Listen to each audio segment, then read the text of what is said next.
How's it going? Oh god, I didn't tidy up this scene. Oh no, I didn't tidy up this scene from when we were playing. This is gonna be such a mess. Oh, I did at least get rid of the crown. Okay, I'm very tiny though. Because I had to squish myself out of the way. Car, thank you for subscribing for 31 months. On a 12-month streak as well. Ah, damn. King of the Castle was fun, guys. I had so much fun on Friday. I hope you did as well. I know we've only done 2, but I'm really pleased with how these community evenings have been going. They've been so fun. Let's see. Where am I? Where is me? Where is me? There is me. Ah! Let's make myself a bit bigger like I was again. I think that's roughly how big I normally am. Wow. I'm very upset Doctor Who stole my shit. I beg your pardon? That was a bold statement you're making.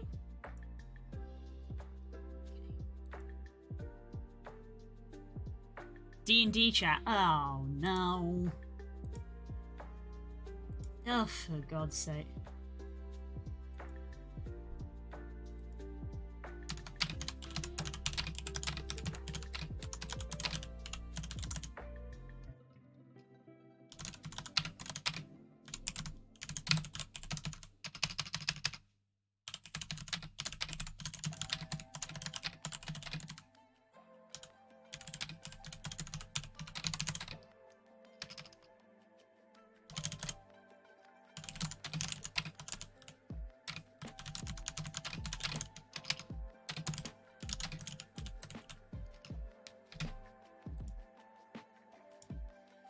Tippy tapper, tippy tapper, tippy tapper.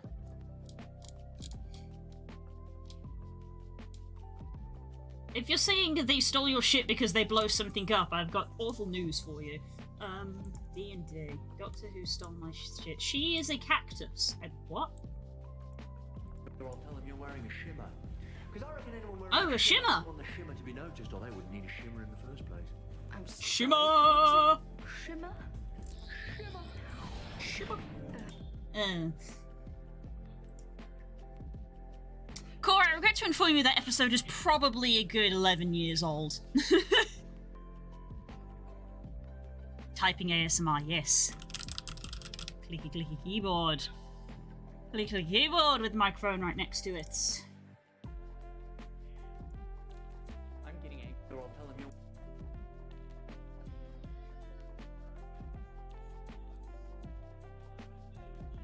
You stole from Doctor Who!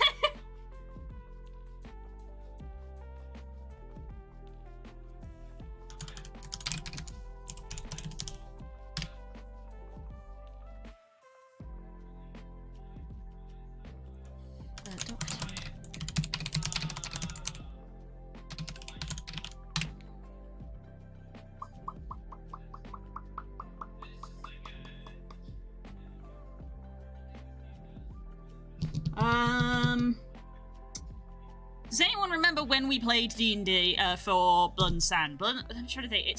Blood and Sand is almost 10? 9 years old this year. Blood and Sand is 9 years old this year. It was my 21st that we did the first session. And I turned 30 this year. So Blood and Sand is 9 years old this year. Okay. So that would have been 2013. That episode aired in 2009. So there you go. So there you go. It finished in 2020, and look what happened! We stopped playing D&D and everything went awful. Anyway. Enough Doctor Who, as wonderful as it is.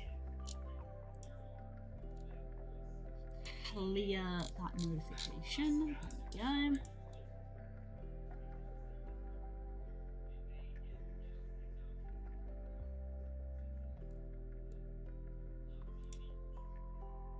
Right.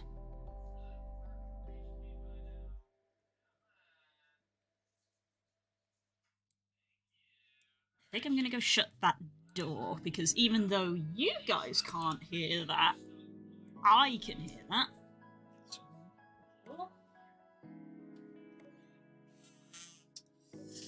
So, Daz, next year we're doing a 10-year anniversary special, right? Right.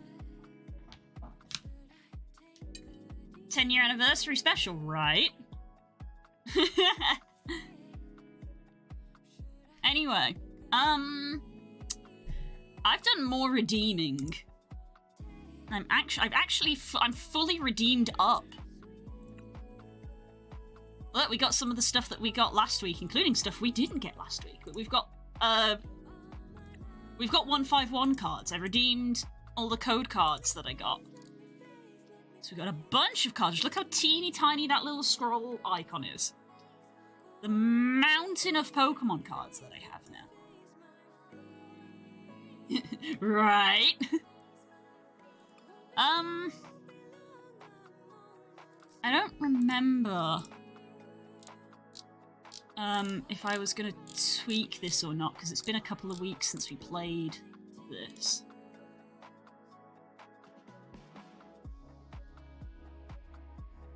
This I think could be a useful one for the fire deck. I was trying to remember, I was like, what trainers affect fire energy? Because this is a fire deck.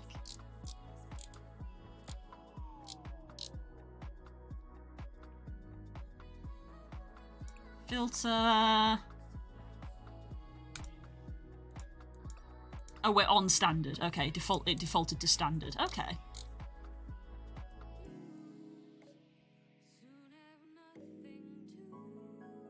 Flannery. Special energy, no. Fire resistant gloves. The attack of this Pokemon is attached to do 30 more damage if your opponent's active Pokemon is fire. That's not what I want.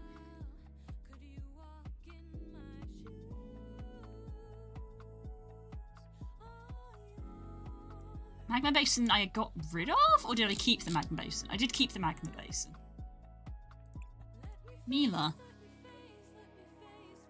Only if any of your Pokemon come last turn, attach Fake Energy when you do apply to your opponent. If you do, draw a card until you have 6. This specific. You caught me to give me today because I woke up to Thaynart, so we'll see. Yay! You got a year to plan. Hopefully it will be long enough. Sada's Vitality. Ancient Pokemon. Okay, we're not using an ancient Pokemon deck.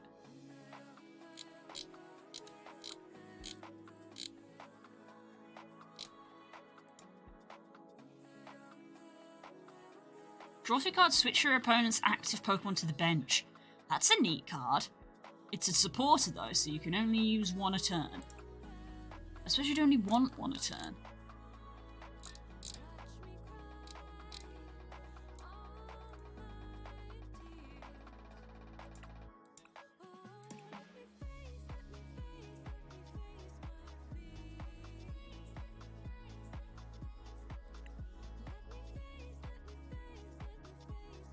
That does both. Search for basic Pokemon. Clara, Arven. Search your deck for a tool. Card, reveal, put it into your hand and shuffle your deck. I don't know if Arven is that useful for me. Because I don't have a lot of tools. I have 1 tool, which is the XP share. I don't think Arven is that useful in my deck.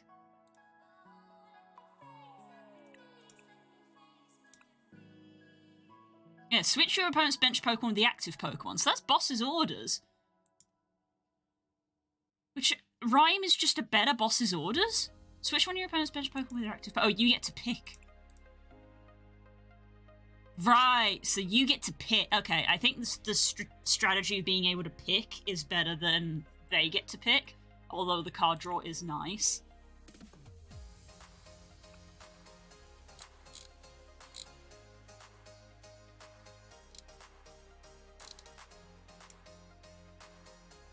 The active Pokemon is now burned, heal 40 damage. Oh my god. That's a spicy curry.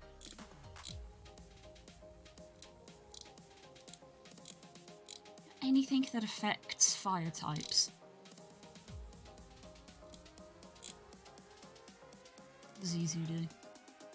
Draw cards until you have one more card in your hand than your opponent. Jesus. Can you imagine that against that Golden Go deck that we fought?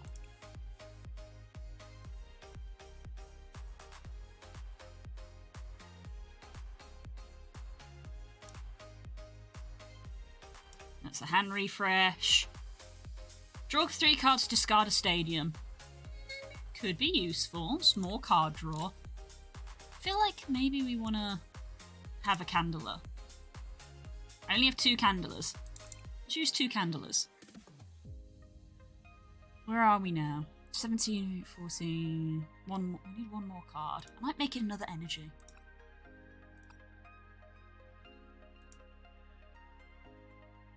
Have I got any Flex Fire energy? I don't have any Flex Fire energy. That's a shame. Oh, wait.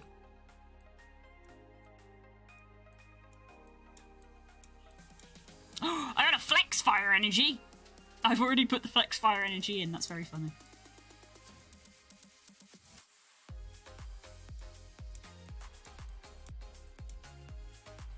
Guess we'll use the default. Extra Fire energy. Okay. Slight modification. Let's see how we do. Watch me get a really bad matchup for me. Watch me get a fucking Palkia user again. Hey, look at this guy! Look at them! Tails. It was Tails. Do you want to go first? Sure.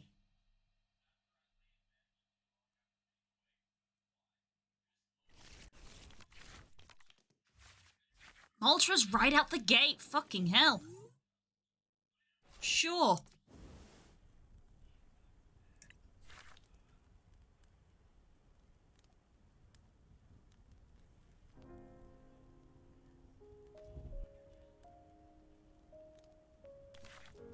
That's quite the start. Oh, no, it's one of these. Oh, we got a boy, but we don't have a thing. Search for a basic Pokemon. Give me dog.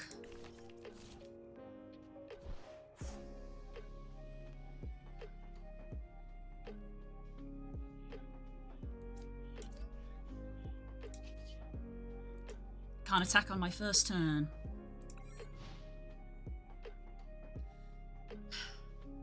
This is gonna suck. This is gonna suck. When we went up against this deck before, it sucked real bad. I didn't even put my gloves on because my hand's cold again.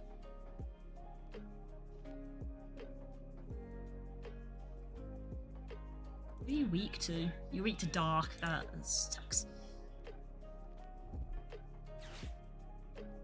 There's the Great Ball to find it. I thought I got lucky getting Moltres out first, but they got lucky getting theirs out first as well.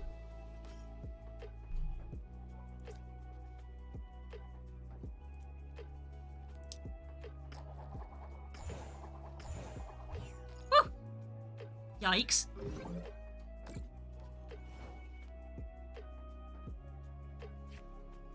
Fire energy. 1 for you. Become boy.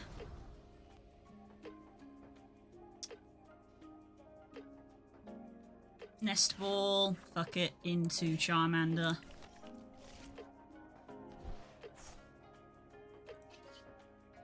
$90 damage for the KO. Got it.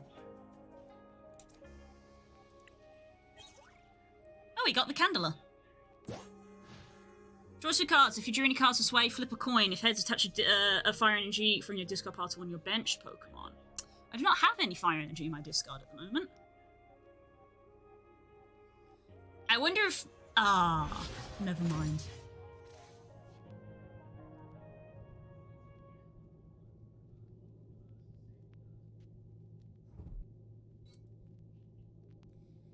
That's gonna be a KO.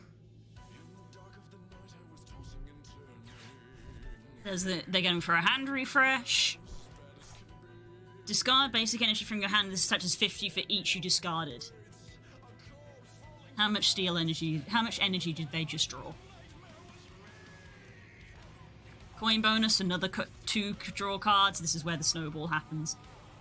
He is weak to fire. I don't die, I'm in with the chance, but... How many cards did they draw? They only really need... They need 2. Which is just how many they did. Son of a bitch.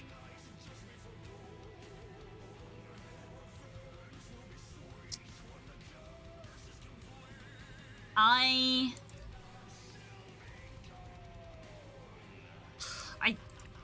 think I might have to sacrifice Charmander into Charmeleon.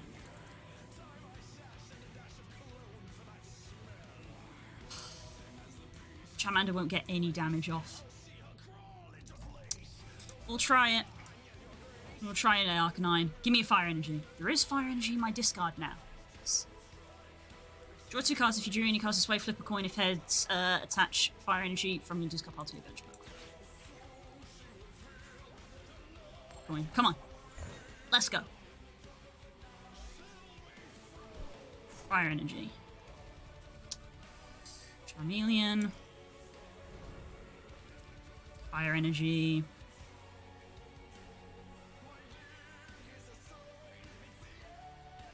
Probably worth holding on to that.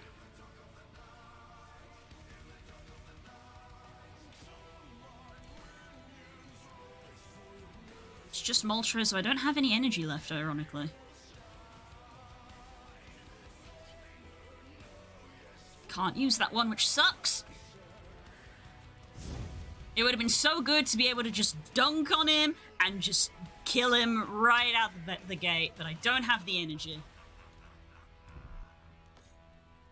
Got a Cleffa. Look at this person with all of these special artworks. Card draw, what a surprise. Coin bonus, draw 2 more cards. No, the snowball.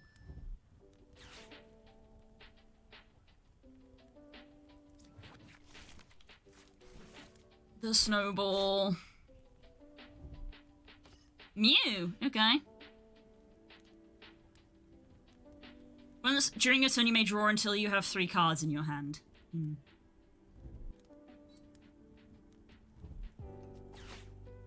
She do. 4 bait. Bye, Arcanine. 4 basic energy. I can't win against that. I was so close at the start. If I could have gotten another energy, I could have just eradicated it, but I didn't, which is a shame.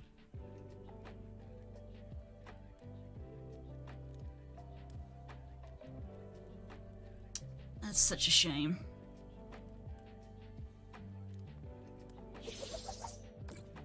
Absolutely eradicated.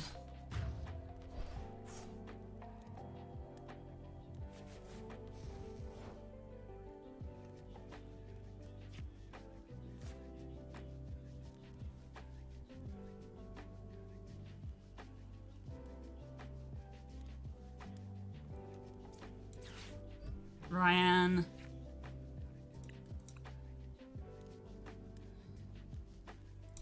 I mean, I need the Charizard. My Radiant Charizard is not in my deck. Which means it's in my prize pool, which is also bad.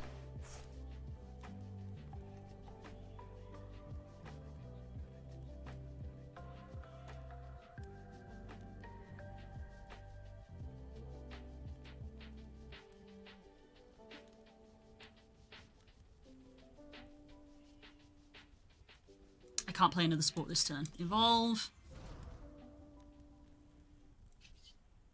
Burn brightly. 300, let's go! Yes, I don't want to attach the energy because using this attack deletes, gets rid of all the energy, but because of Burn Brightly, the 2 that I have are worth 4, which is enough. So I have enough, and that would just throw away an energy unnecessarily. So I don't want to attach energy.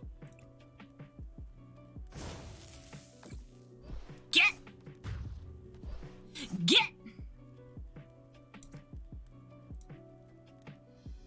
Oh, I get 2! It was an EX! face.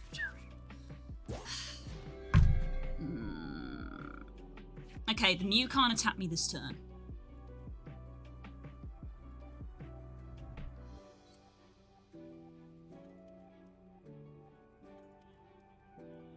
Unfortunately, I can't kill the Mew in one turn. I literally have and one short of defeating that.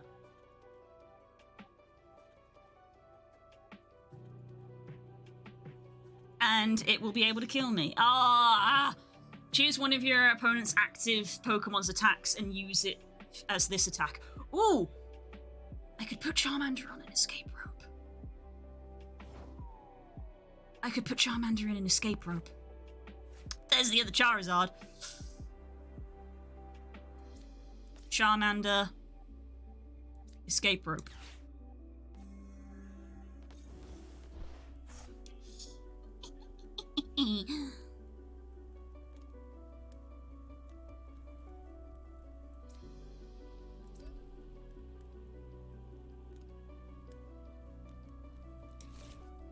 What's in my deck now?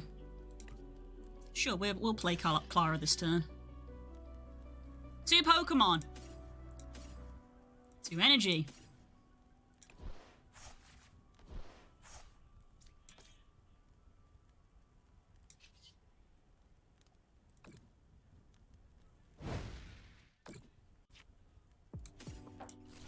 Okay, we're getting somewhere now. We're getting somewhere. I can rare candy back into Charizard.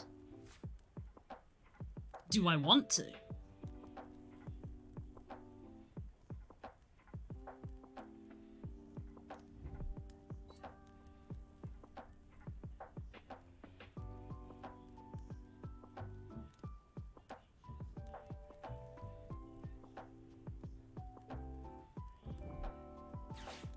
Dang it!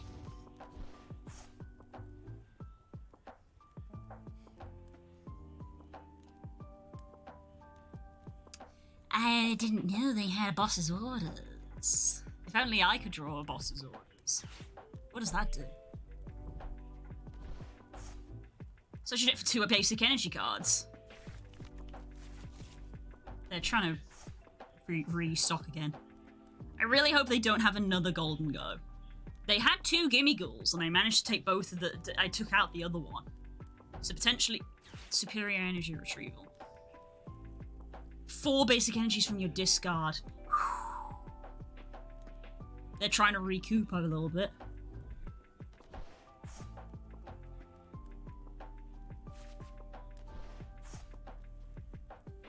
What's my Charizard's retreat cost? It's 3.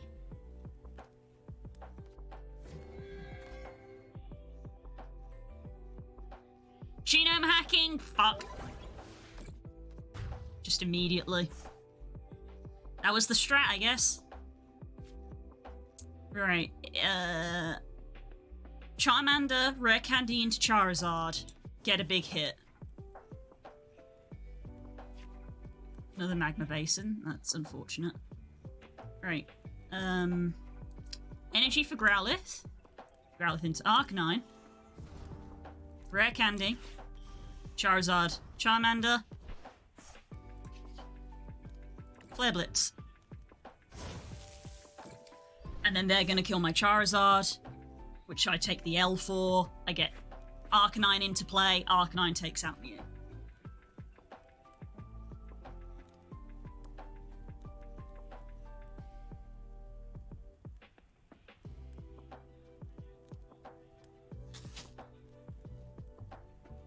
They're thinking. What are they thinking? Don't know what they have. That's my plan. They didn't do anything. Okay.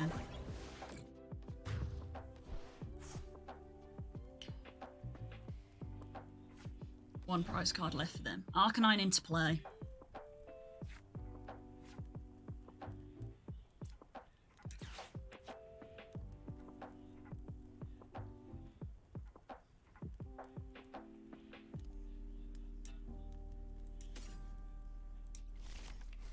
Bidoof on the bench, which has Carefree Countenance.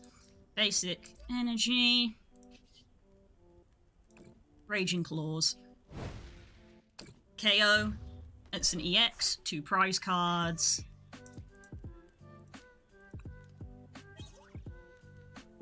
This is research. They've got the Cleffer. If they haven't got a Pokemon to put on the bench and swap that with, the Cleffer doesn't have a retreat cost, so they can just swap it back out. It's fucking Samurott. Fuck you! They're just gonna swap out the Cleffer because it doesn't have a retreat cost. And they're gonna swap into the Samurott, which I won't be able to take out. Unless I can get another energy. Boss's orders! No! I was so close!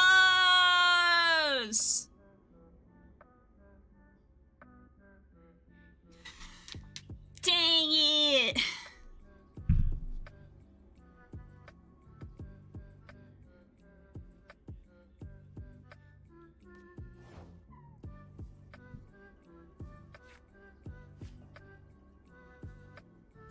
Bidoof, Growlithe, Professor's Research. Boss's orders! I don't have the energy! Oh! Oh! Escape rope.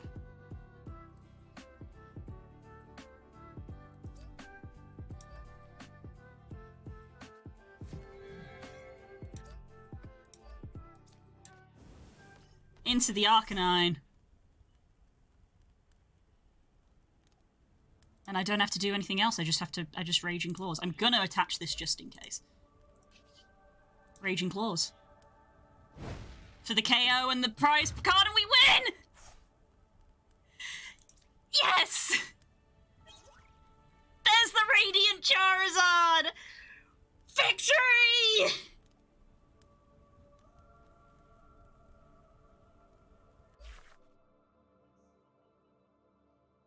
Let's go! We did it! We pulled it back!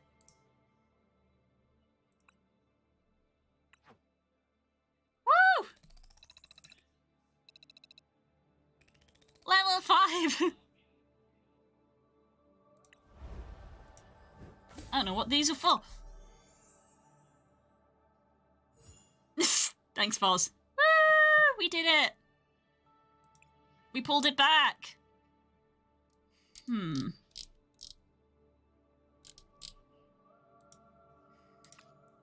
Do I need more just regular card draw? With a Barry? Just regular old card draw.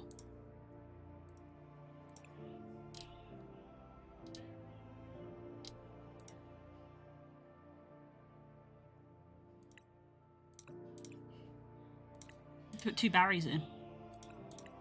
Just regular card draw.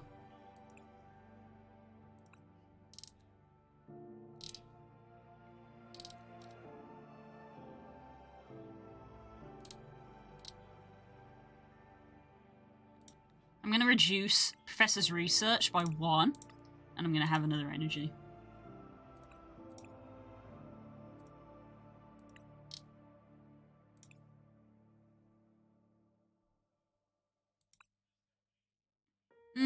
No, I don't think so. Let's try again.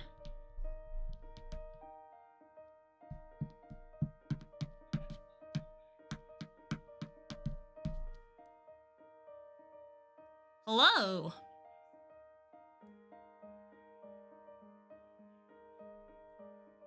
Tails again. F.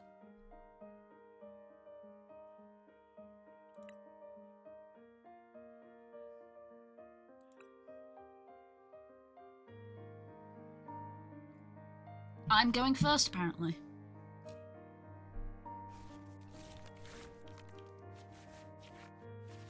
Dog. Time for dog.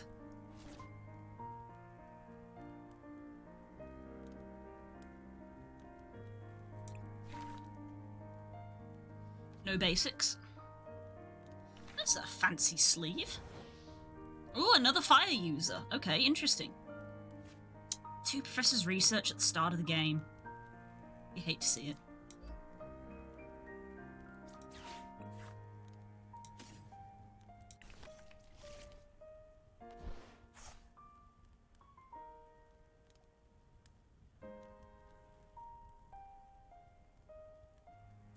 I'll leave that. I'm gonna leave that.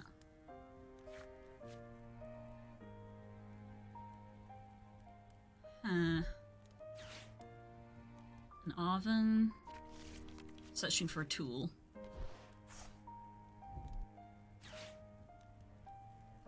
Also searching for a Pokemon. A Wimpod? Oh, we've got some water in here, have we?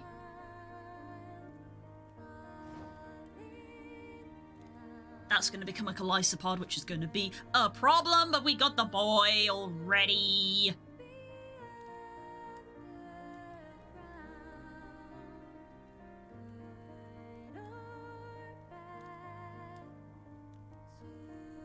You know what?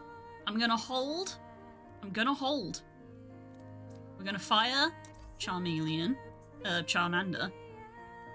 And we're going to evolve him, just to apply a little bit of pressure. And we're going to stoke to get more fire energy. 2 fire energy to this base Pokemon, then shuffle your deck. We're going to stoke. And then this Growlithe is now ready to be Arcanine next turn. To go straight into Bright Flame. Just annihilate immediately. There's the Golisopod. That's unfortunate. Is he going to swap? Bright Flame is not enough to kill that Golisopod in 1 turn. Ah, did I fuck myself by delaying?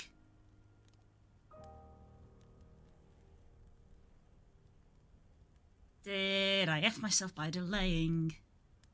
Search for a water Pokemon and then an item card. So this guy is actually a... Let's ask it. So this guy is a water deck, but he's got a fire type in there. Jesus Christ. If this guy's got this card, I think that means he has money.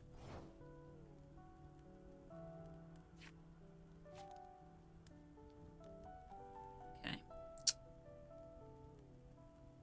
I'm gonna Nest Ball again. I'm gonna get... Oh, no. Radiant Charizard. I'm gonna get you.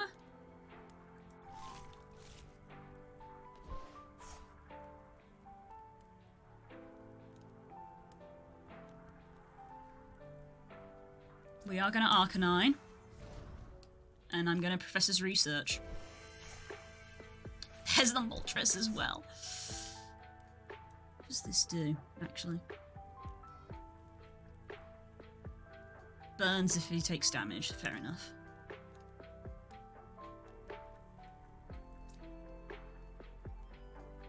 Yeah, I'm gonna XP share Radiant Charizard. If Arcanine gets knocked out, all that energy goes straight onto Charizard. Oh, 1 energy, sorry. XP share is not as good as I always think it is.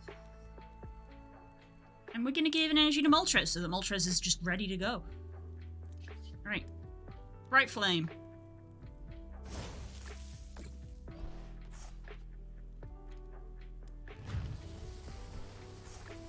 I've got a burn. Energy. There's the water.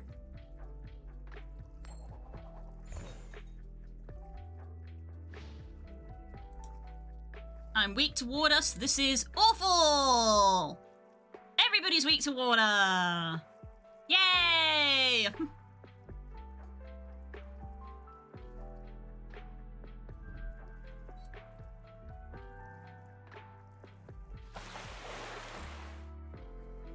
Ouch.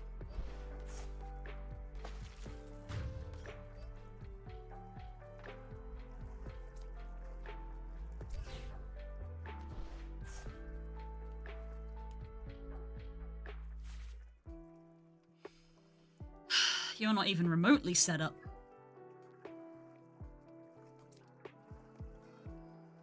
I don't want to put my Moltres against the Articuno, if I'm brutally honest. I think I am.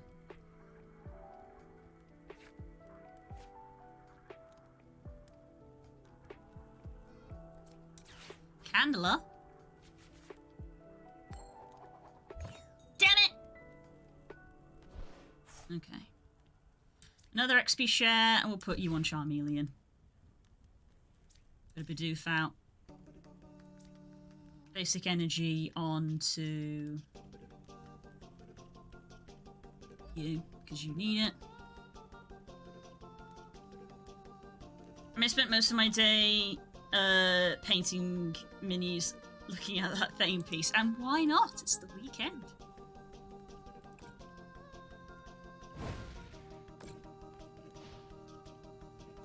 You hate to see it. But yeah, that's good. Where's Lugia to stop them? As if. Yeah. Maybe I should see what Lugia decks there are, and if I can make any. Okay. So this guy's very much running a half and half deck. That was a Ninetales EX that I caught a glimpse of then.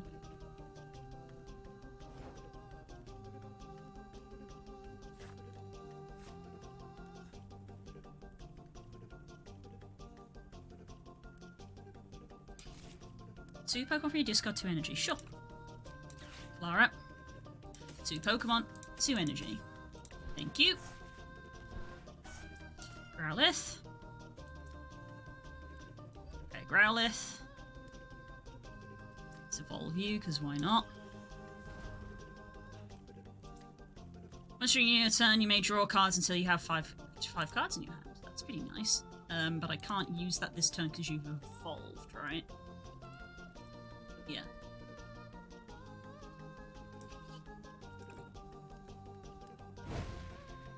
He's not putting any energy on his Articuno.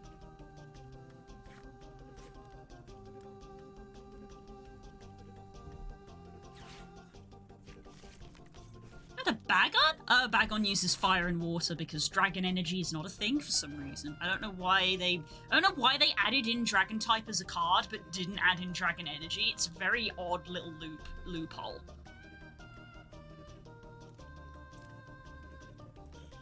Narcanine. Fear energy. I have once you make sure you have 5 cards.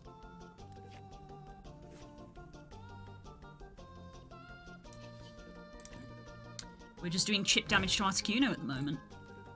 Have they just not got energy in their hand at the moment? Because I've been there. I've been there. In a deck where I'm just like, give me some energy. How were you able to attach 2 energies just then? Oh no, you didn't. I'm dumb.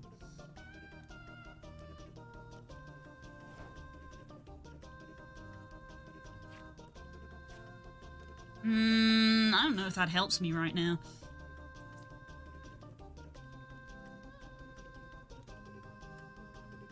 Sure. Arcanine's all set up.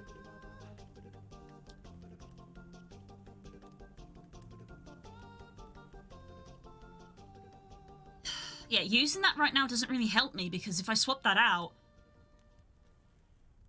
it's still just going to do a butt ton of damage to me. And I can't do damage to it because they've not attacked me. So, that's, yeah.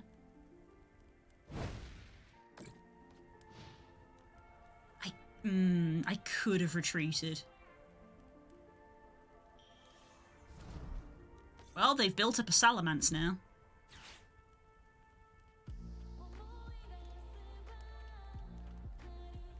I could retreat Moltres. Bring out Arcanine. I could Boss's Orders the Salamence and completely eradicate it. They're switching. Oh, they've got an ability that lets me switch.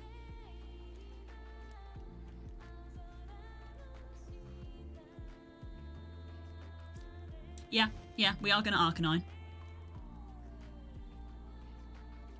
We are going to Arcanine. I'm going to Boss's Orders that Articuno away. Shoot.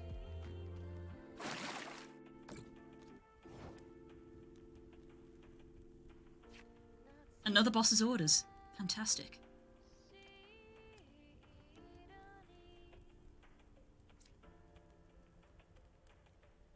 I'm going to Boss's Orders. the Articuno away to the Salamence.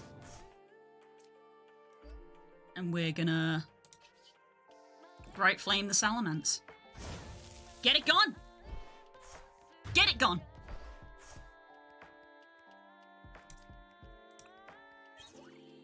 There's another Charmander. Big lacking of my other Charizard, but I have got the Radiant one out. Your Pokemon's attack costs 1 less for each prize that they have drawn, and they've drawn 2. Ah! They're about to draw another 2, which means this is going to do a lot of damage, but it's still not enough damage to kill that in one shot because it's 250 and that's 270! Ah! High hope! Ah!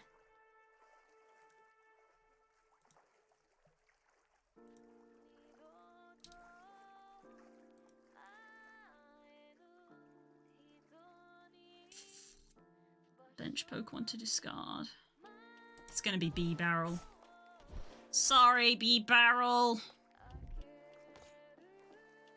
Oh, I can boss his orders him away again. Ouch.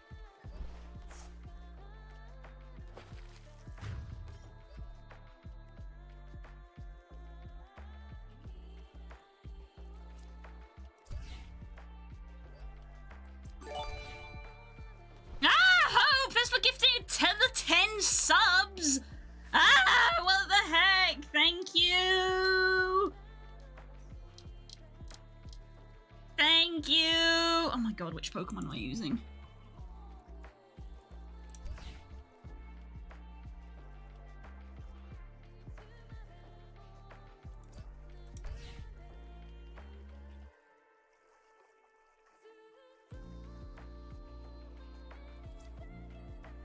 It is going to be the Radiant.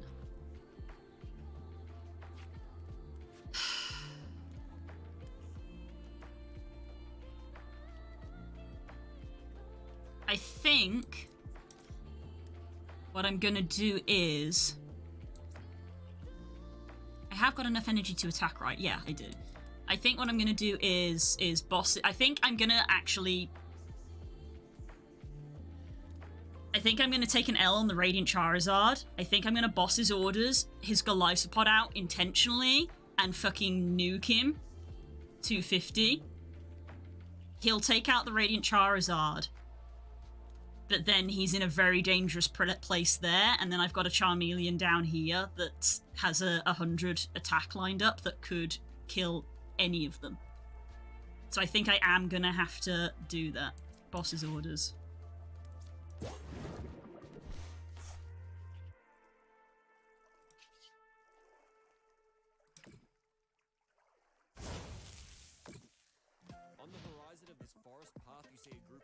He can kill this Charizard very easily, but then he's in a dangerous position of I could kill him.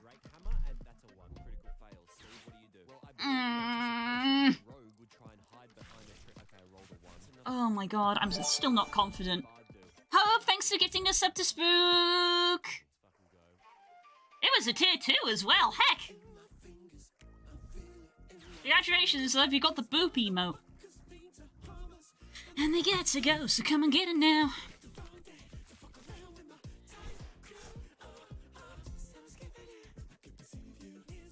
And then he's gonna swing and skedaddle. Fuck!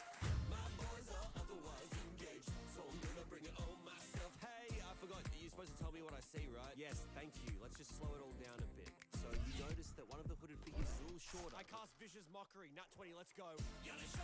Tar very much, it's nice to access all this stuff I own.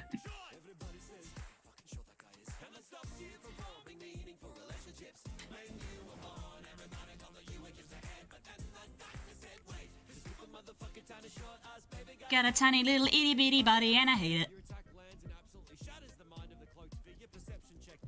Sure, let's use that. Time for tea and noodles, be right back. Can I have a cup of tea as well, please? Oh shit, I win. I pulled it back. Nope, I don't. Too confident, I'm too overconfident. I probably miscalculated. Sod off. Wow. No, I think I completely miscalculated and I'm in fact about to lose. Never mind. That's what I get.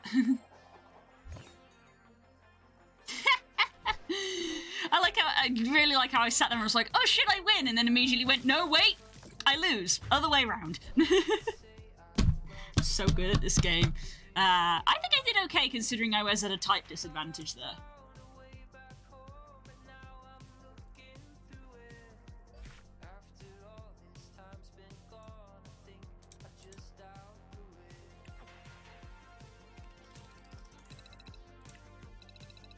Oh dang, we did a bunch of stuff.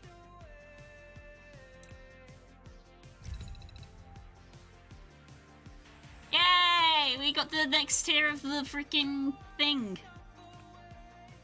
Collect rewards.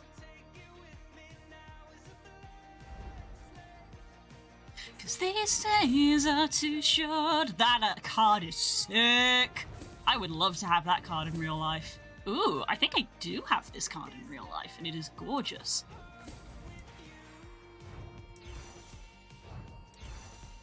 Some Scarlet and Violet stuff. Ooh, Yvettle. Vesterant. A Wo-Shin. I would love to have this in real life. It looks very pretty in this digital format. I don't know if it's as rainbow in real life, but it's still very pretty.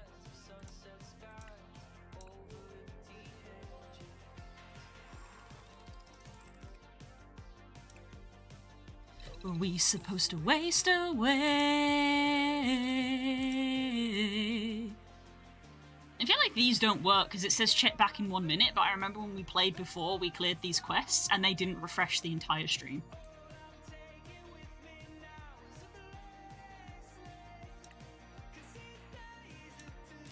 Next tier is just 2 boosters.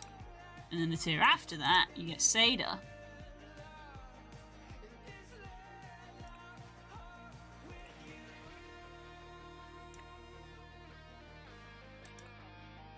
It's really weird to think that out of all of the professors, Seda and Turo, we don't know. Like, at all. Because of the plot in Scarlet and Violet. Because Director Clavel is the one who gives you your starter.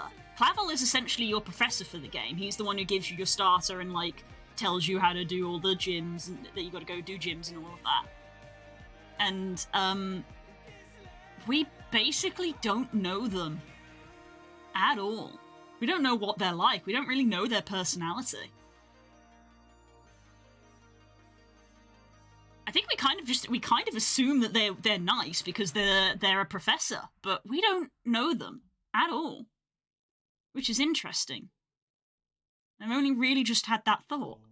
We don't know this person at all.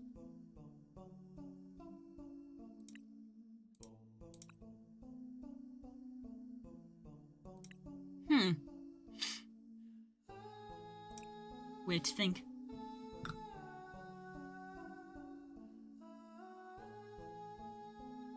Another fire deck user by the looks of it, because they've got fire sleeves. Most people coordinate their sleeves with their deck. Beep beep beep beep beep beep beep beep beep beep beep beep beep beep beep beep beep beep beep. And that's just specifically a baddie everybody is assumed to be nice. Yeah, that's kind of Pokemon's thing, really, isn't it? Which is why very, very occasionally they can do a bait and switch and be like, you thought this person was nice, they're actually a bad guy, ha ha ha. I only have Bidoof. I got all of my big boys and none of my little guys. Is this guy using the exact same deck as me?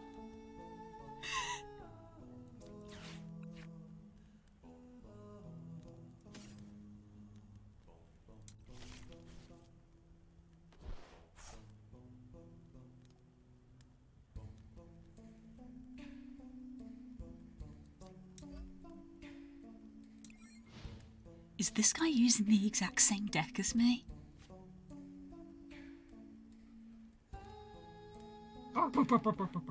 Hello, sweetie. Thank you for the cup of tea. Are you gonna come join, or are you gonna leave it? And Oh, whenever you're ready, because you're having some food and stuff.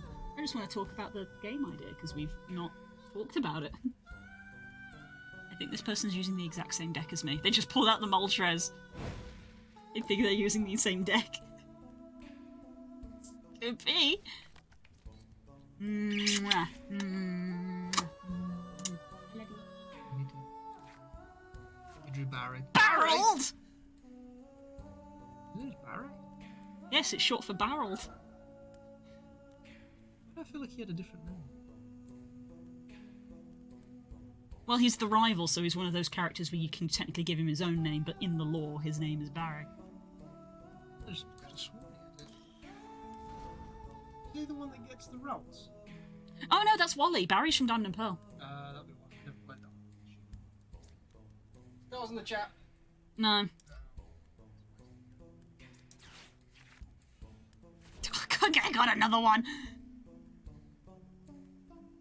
Let's put the magma basin in play, just because that affects both of us.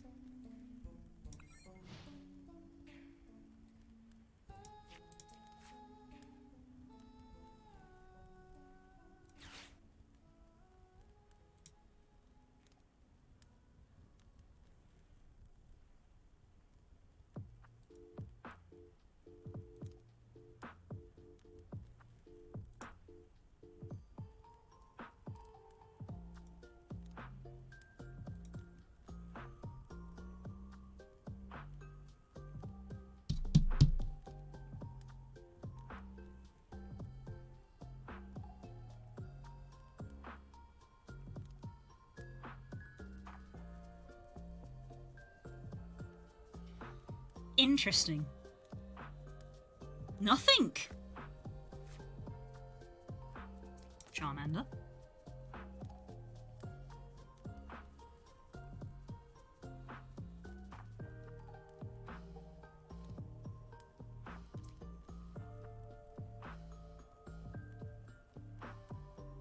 Yeah. Ooh, I can rare candy my Charmander.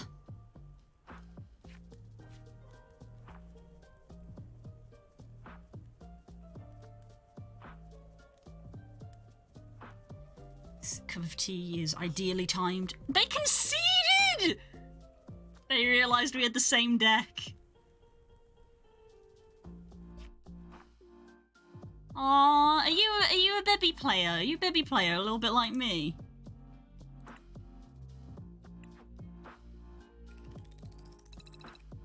I think I'm about past to level 2 and my profile to level 5.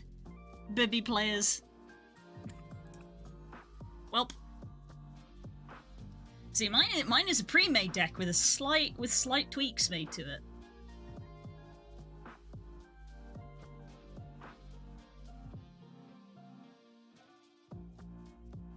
Saucy text. Nice day.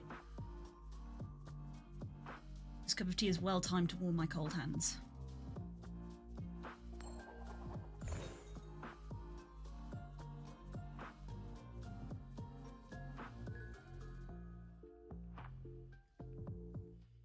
I'm going first.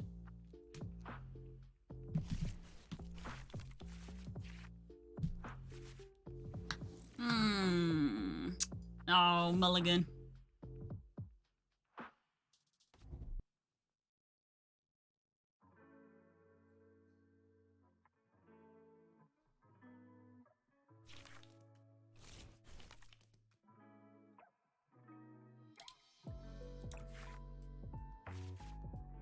Dog.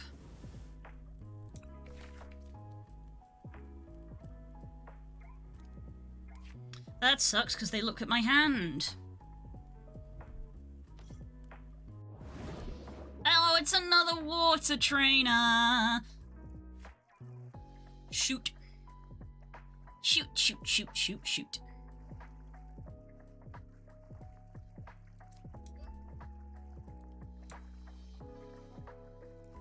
can't play a supporter on your first turn.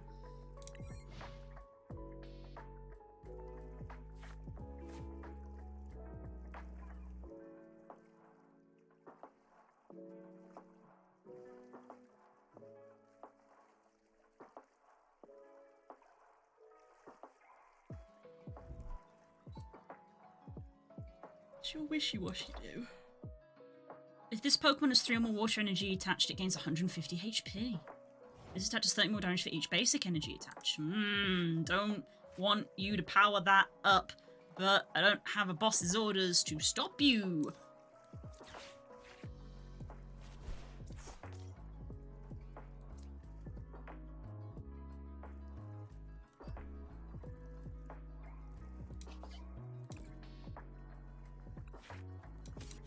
Oh, I got my golden energy.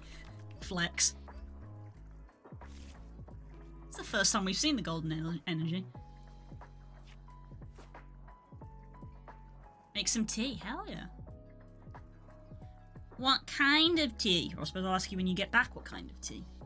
I don't think we've ever really discussed you drinking tea, because you talk about bean juice all the time.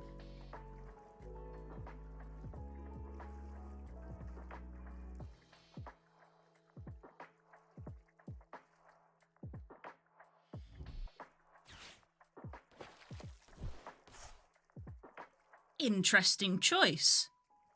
So he wants the Wishy-Washy to be knocked out. He doesn't want the Horsey to be knocked out.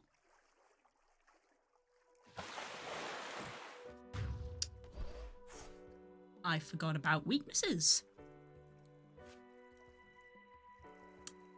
I forgot about weaknesses. That is unfortunate.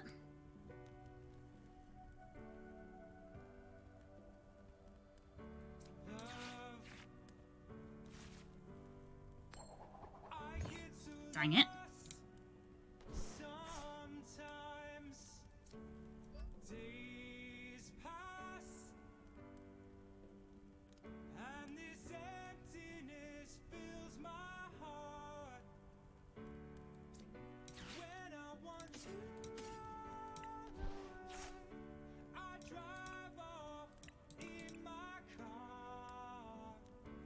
I have more Arcanines than Growlithe, so I need another Growlithe. But I've got cards to get Growliths out.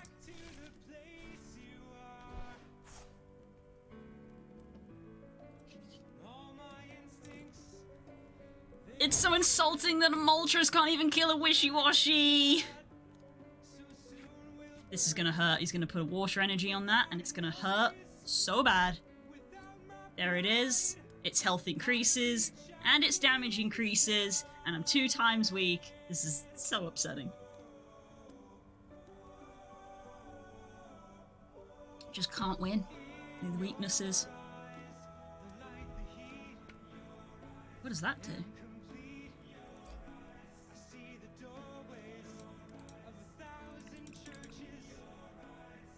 Damage from attack from your opponents, discard a random card from your opponent's hand. Ah, that sucks so bad.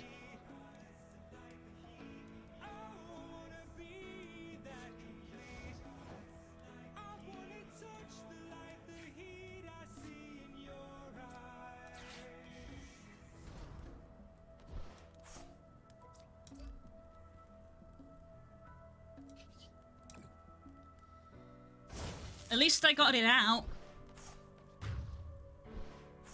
Fuck out of here.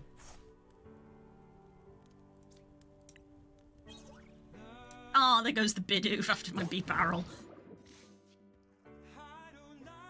Right, we're back to square one. You have no energy. I also have no energy. You now have an energy.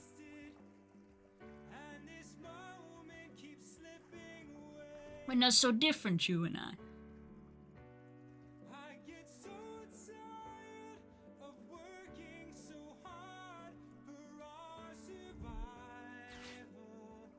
Recycling. What does Smokescreen do? During your opponent's next turn, if any Pokemon tries to attack, flip a coin. If tails, the attack doesn't happen. Well, I can't attack for at least another 2 turns, because I gotta get my energy back up. Ouch.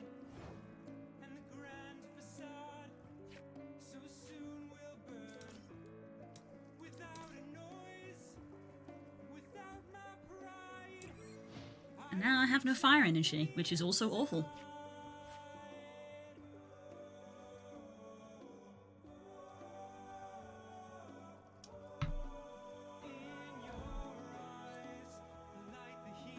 Now he's trying to power up the horsey to potentially evolve that. And smoke screen again. He is going to be able to chip down my Charizard if I can't get any energy up. Another turn without energy. I need 2 turns to get at least 2 energies on him. And I need to draw those energy, and I'm top decking at the moment. This is not great. I either need to draw energy or draw a trainer to let me get energy out of my deck.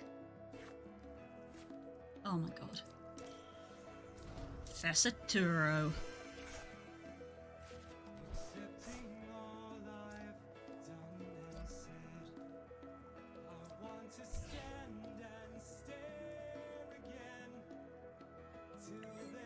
One more energy. I need one more energy. Don't put anything on your bench. Oh, he is powering that up. The smoke. This is where the smoke screen's gonna F me now. If I can get an energy. Energy. Oh, energy. Energy. 2 Pokemon and 2 energy. I'd have 2 Pokemon and 2 energy. Alright. You and you and you and you.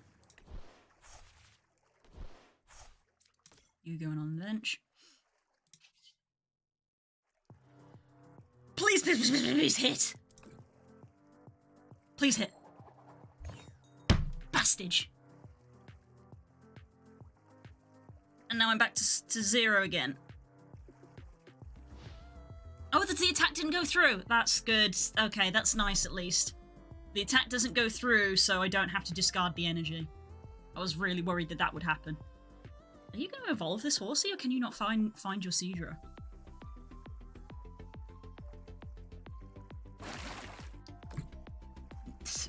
The struggle. The struggle is so real right now.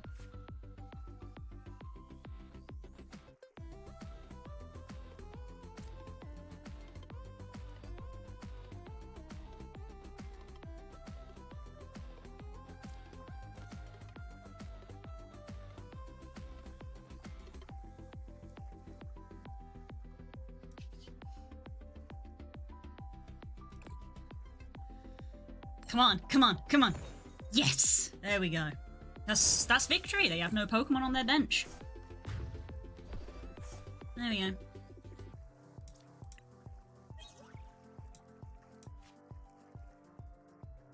Victory! I feel like they probably had some bad luck. I think I've been in that situation. Wishy-washy. I've been in that situation where you just can't get the card you need. They probably really needed that Seadra and they just couldn't get it. Sometimes it goes that way. Why do I always do that? It is what it is. Yeah, it's been more than a minute and those haven't refreshed.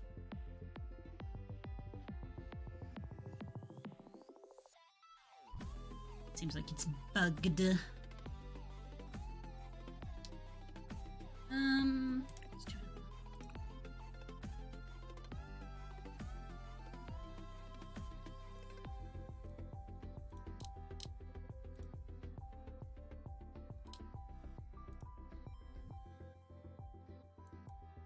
Good username.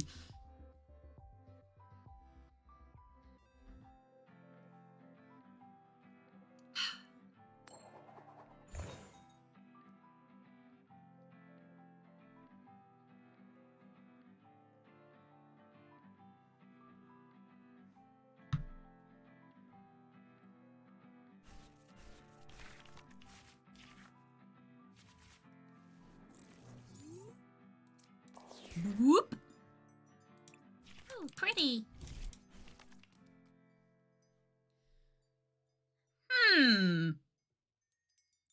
familiar looking cards. Uh-oh, John. People are discovering the Arcanine meta. The Arcanine meta is real.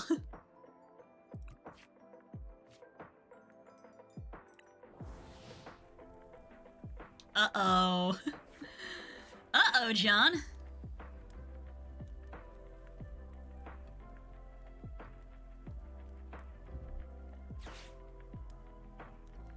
You want to use a nest ball, huh? That's so funny, because I also want to use my nest ball. To draw a Growlithe. That's weird. That's exactly what I was going to do with my turn. That's so funny. Haha. Oh, dear.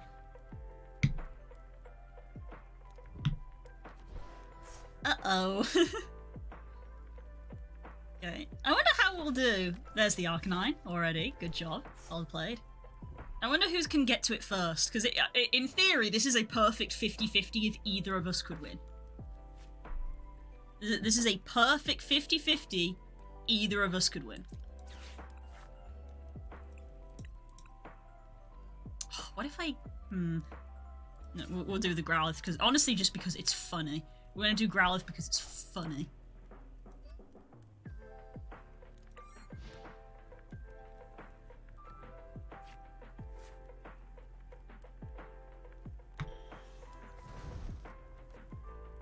Make your own kind of music.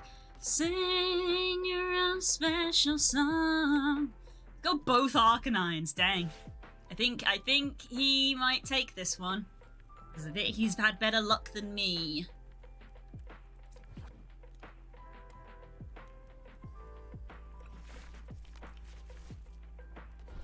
I think they've had better luck than me with their card draw.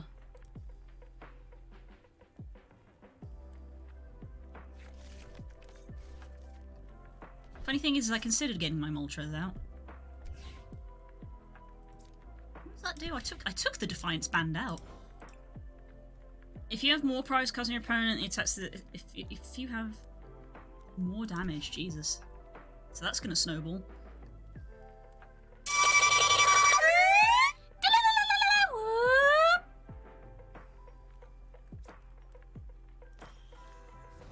This is very funny.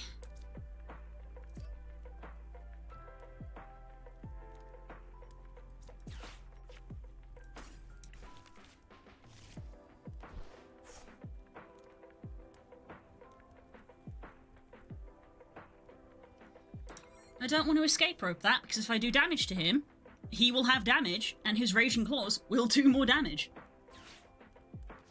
Or he can make the decision for me. You thought it was Arcanine, but it was me, Cricketoon!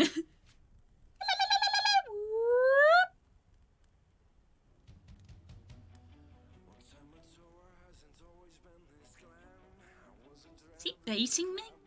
Oh, we can see! That's so funny. I was literally there just like, is he baiting me to attack him?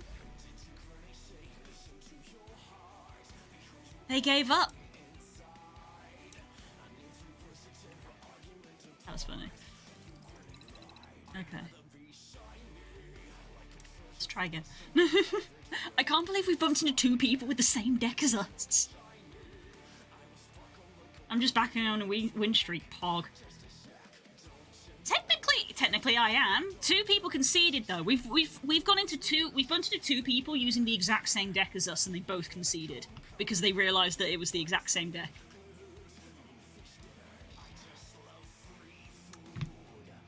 I don't like this person's username.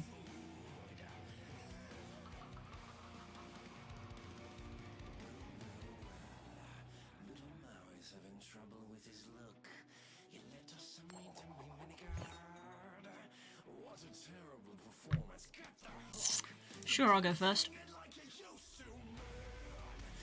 I'm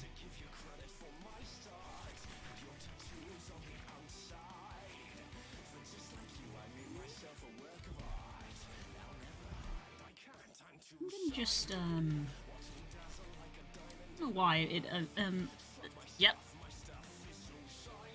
Ah, what a familiar-looking deck! I cannot believe this. Are you fucking serious right now?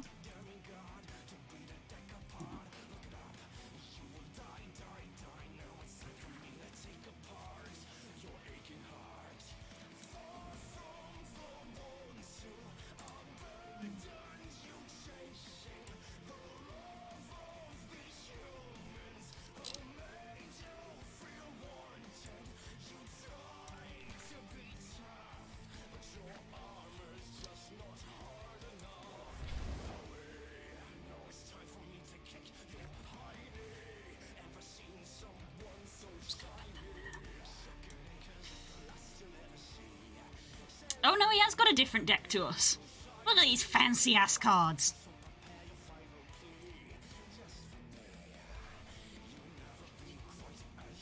Alright, first turn. Look at this opening card, Jesus. Knock out your opponent's active Pokemon. If your opponent's active Pokemon is knocked out this way, this Pokemon does 200 damage to itself. Calamity Storm, you may discard a stadium play if you do this. This attack does 121 damage. What? That's a big boy.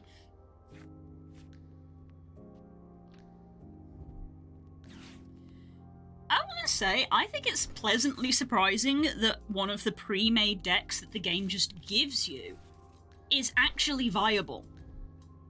Because I feel like in TCGs generally, the pre-made decks are very beginner-friendly, but don't really hold up in tournaments. This guy got all the fancy-ass cards. You actually got the battle pass on the first turn? Aw, you lucky sod. Jesus Christ. I'm in for a rocky fight, I think. Fliss for the Fliss God VR avatar for the VR throne. It's funny you should say that. I looked to see if I could put Gumroad stuff on the throne, and it's a little bit jank, so I was like, I don't want to... If it's a bit janky, I don't know if I trust it. With, you know, because digital products and stuff. So I was like, I don't know if I do want to commit to that.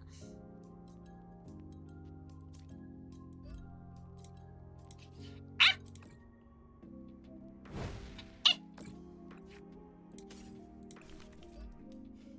This is gonna be so silly.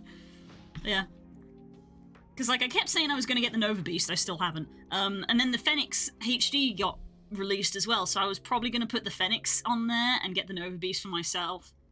Side note, I did pick up those avatars that you mentioned. Oh, I'm glad, because that offer is over now. It was a 24-hour deal, so it's gone. Well, that was a very short... That was a very short fight. That was a very short fight.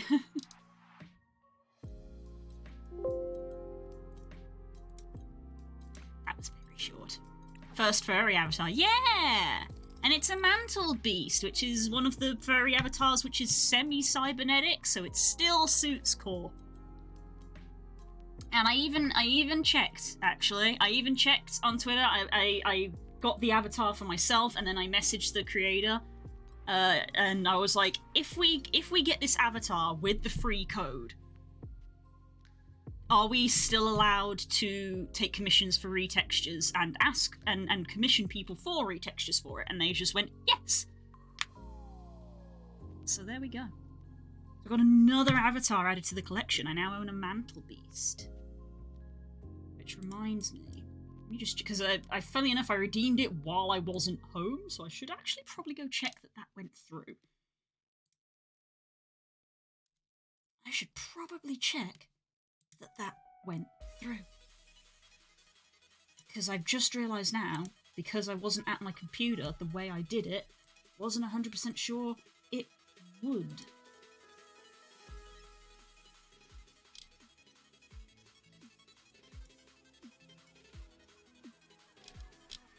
There it is. Okay, it is in my library. Good! That's a relief. I panicked for a little bit because I opened up my library on Gumroad and it wasn't at the top, and then I realised that my Gumroad library was organised by recently updated, not recently purchased. Which I should probably change. Purchase date, there we go. That puts it at the top. There we go. So I've got another avatar to have a play around with. So yeah. As I was gonna add the Phoenix Gumroad link to my Throne page, but when I put it in, it was like, we don't fully recognize this website, so it's just gonna be a generic one. And I was like, I don't know how a generic is gonna work with Gumroad, because I gotta use the right email, and I don't know if my Throne email, I don't think my Throne email is the same as my Gumroad email. Because I think my Throne email is my regular email, and I think my Gumroad email is my business email, the Skywolf Creations email. That's my Gumroad one, because I sell things through Gumroad, so I was like, well, it's my business, I'll use my business email. Whereas, because Throne is gifts, I think I'm using a different email, so that was the thing I was concerned about, because I was like, if I put a Gumroad thing on Throne, and it purchases it and sends it to my other email, then it's not going to register to my Gumroad account, which is a problem. So that's kind of why I haven't put it on there.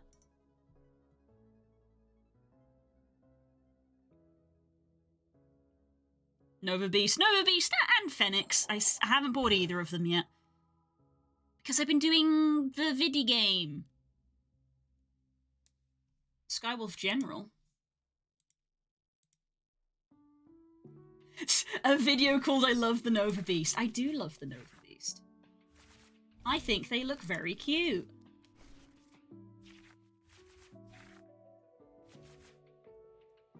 Oh boy. Mulligan. Oh, they got... This can't be happening. This can't be happening!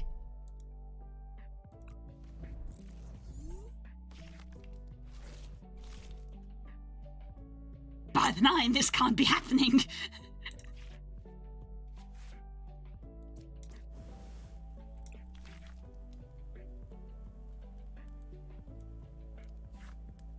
Yeah.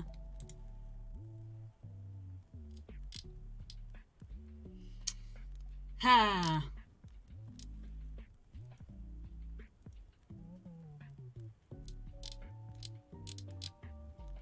But yeah. Another forfeit, we'll see.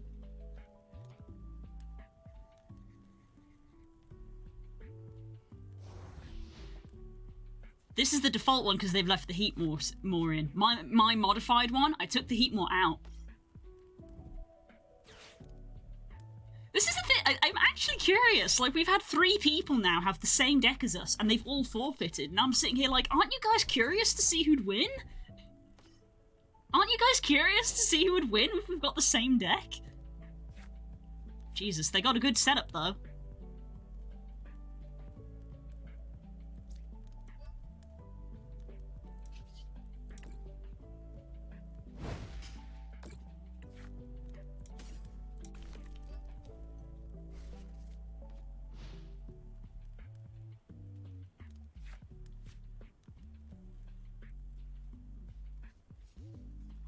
But yeah.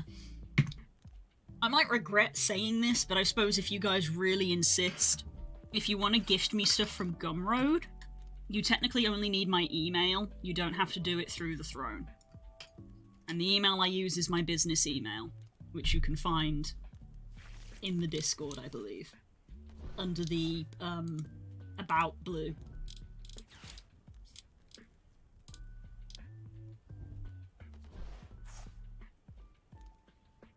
Technically, that's all you need. I might regret saying that. You only need my email.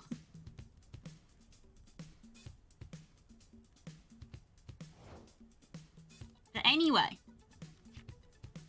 Oh, I got my fancy card. That's not a suggestion, it is merely information.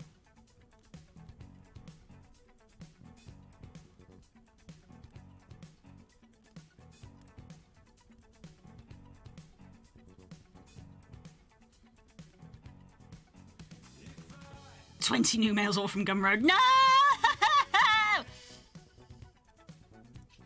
I'm gonna do this again. Yes.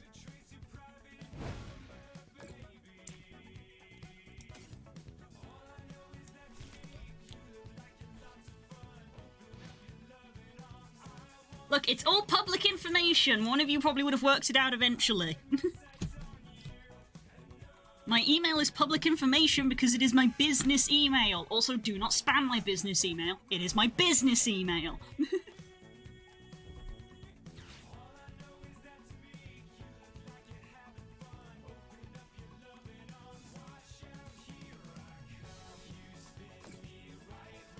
I would love to draw some Pokemon to put on my bench. I would love it if you could do that for me, game.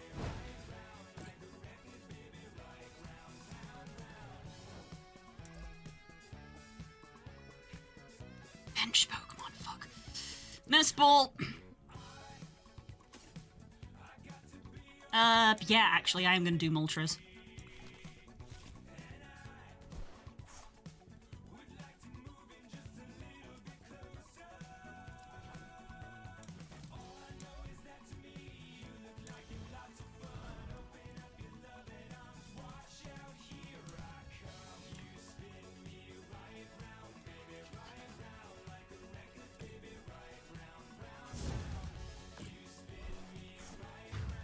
Knocked out. Woo! The Radiant Charizard.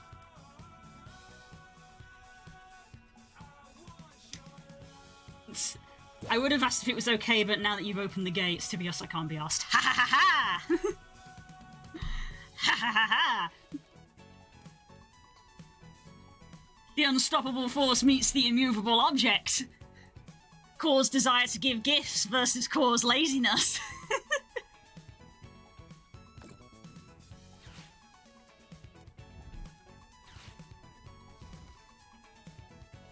Oh, why did you have to do... Oh, bird versus bird! You fool! Now my bird is even stronger!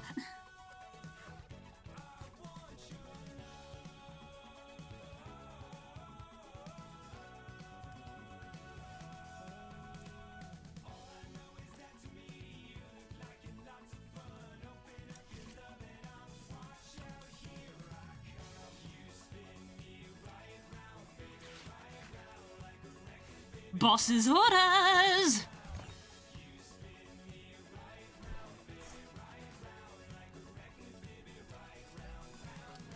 What if I boss's orders into a Charmander that is going to immediately get knocked out? I can't play a boss's orders. Shoot. Oh, I drew the I didn't even register I drew the Charizard I needed.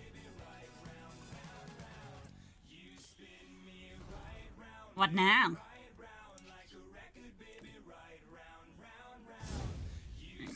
Right, he can knock out my Moltres with his Moltres, but then his Moltres is on its last leg, so...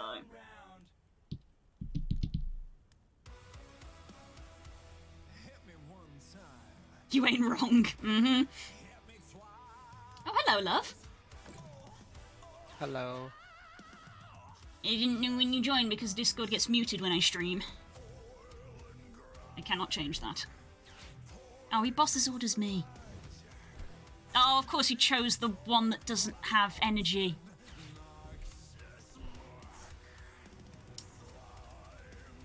Oh, that's effed me a little bit. I can't do anything about that.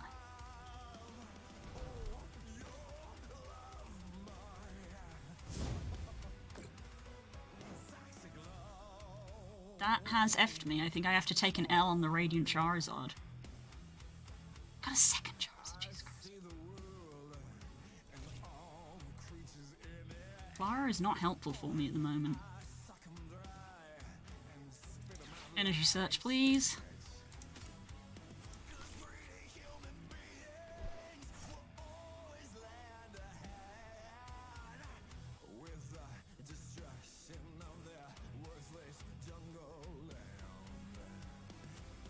And what a beautiful machine they have provided. Yep. This Charizard is dead, so attaching an energy to it would have been a waste of an energy.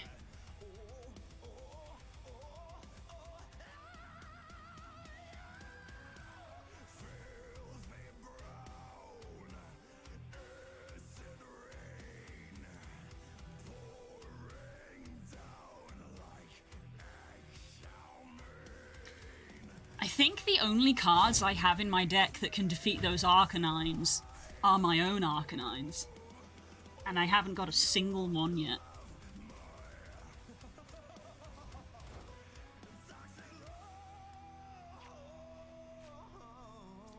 Play you.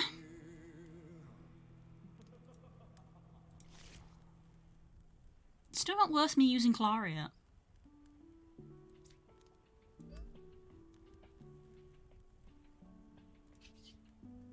Inferno Wings.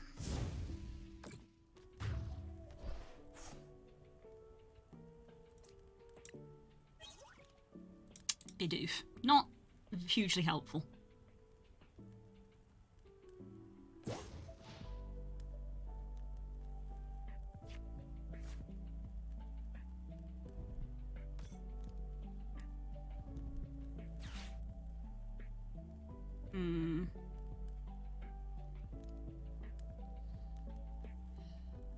See, Arcanine is another one of those Pokemon where it has an attack which does more damage the more damage it takes, so it needs to get nuked. And I don't have a nuke strong enough.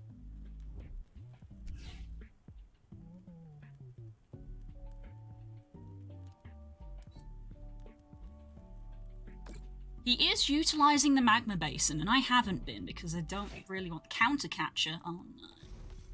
Fuck.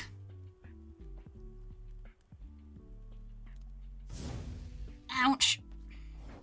Okay, well I can hit him with at least a big hit from my Flare Blitz, and that's probably going to be them done. Bidoof on the bench. Let's Rare Candy this Charmander into a Charizard. Energy you, so you're set up.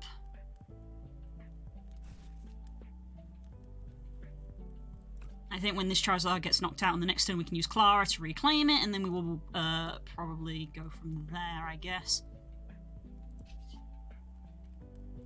Blitz.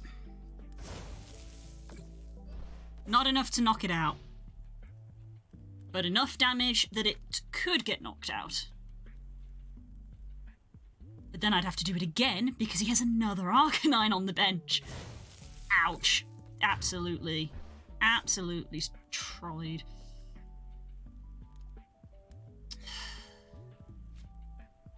I think I want to go with Moltres. Yeah, I'm going to go with Moltres. My boy! Growlithe on the bench, play a Clara. I'm gonna reclaim you two back. Go for Radiant, and we'll get Charmander.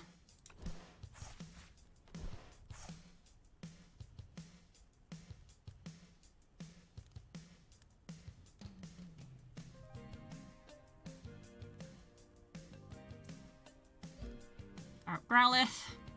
Oh, I can boss his orders. No, I don't want to boss his orders because I can actually kill this one. Yeah, we're gonna put Radiant back on the bench. 90 damage for the knockout on the EX. It's an EX, so we get 2 prize cards for it.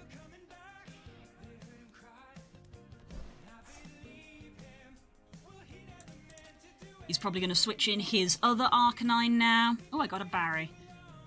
He's going to switch in his other Arcanine now. Oh no, he went for the Bidoof. Interesting.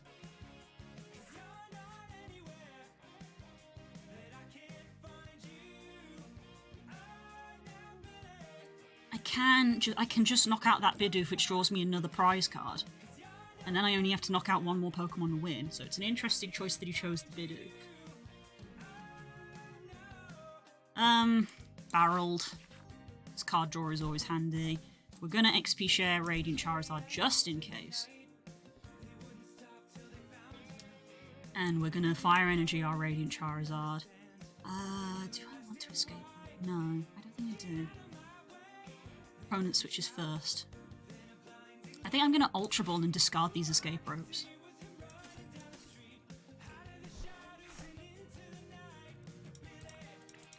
Three Arcanines in my deck, I hadn't seen them all game. There he is, he's on the bench now. Inferno Wings, the Bidoof. For the knockout, we draw 1 prize card. We need 1 more to win. He had a stronger start than me, I think, but maybe I have pulled it back. I mean, it has to be the Arcanine. It's the Arcanine. Yeah, it has to be the Arcanine.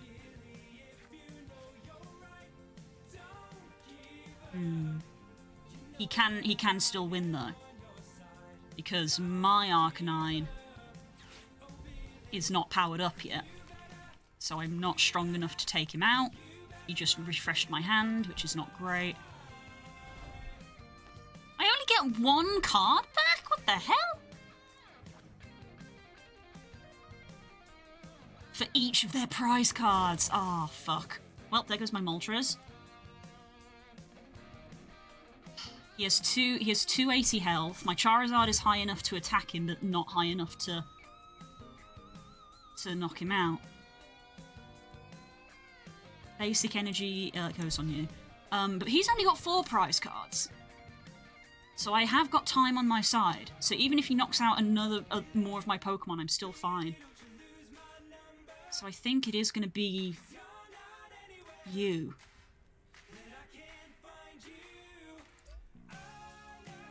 Each prize card that a person's taken, and they've taken 3, so it costs 3 less, so it only needs 2, and he's got 2 energy, so that is usable. So I think it is going to be Radiant's turn.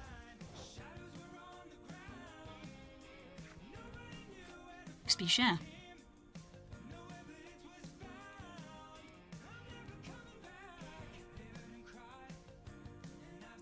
Play Raihan.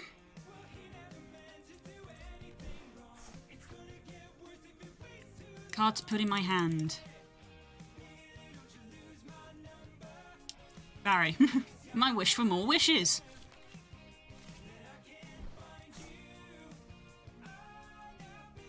Sure, we'll XP share.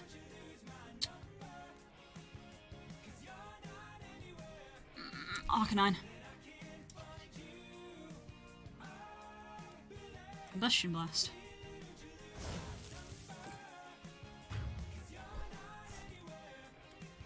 Victory. Woo! That was fun. That was actually really fun.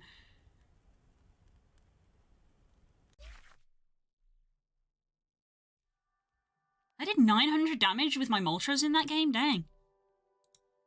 There we go. We beat our mirror version of ourselves. They had the same deck as us, and we won. Neat.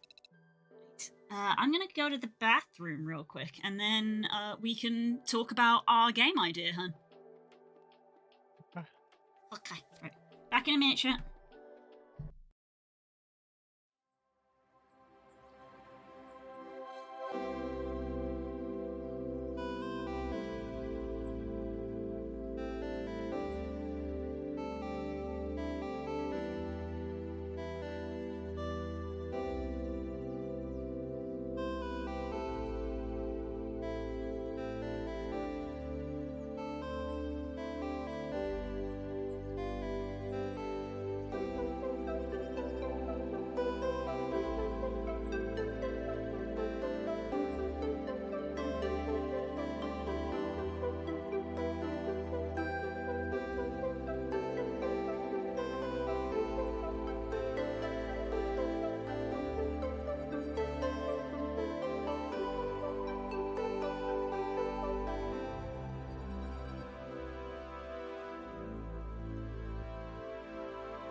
Hello.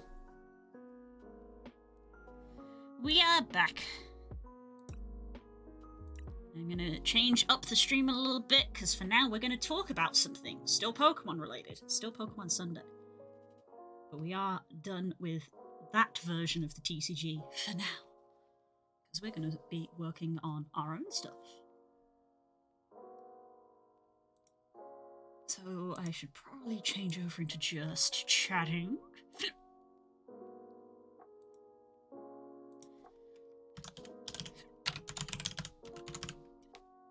Just chatting. There we go. Talking about things that aren't Pokemon heresy. We are talking about things that are Pokemon. Only the good Pokemon.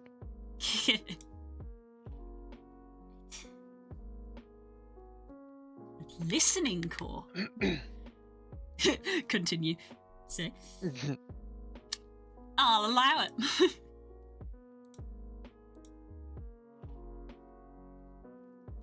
Right.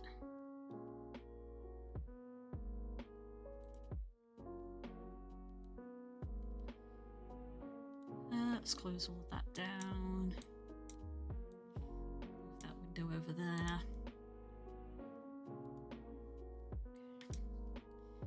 Right.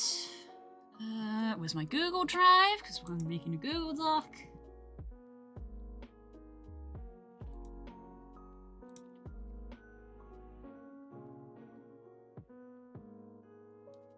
Oh god, I don't even know what folder to put this in. My Google Drive is atrocious because when the Great Deletion happened, it just spat all of the stuff into my drive, and I have never sat and fixed it.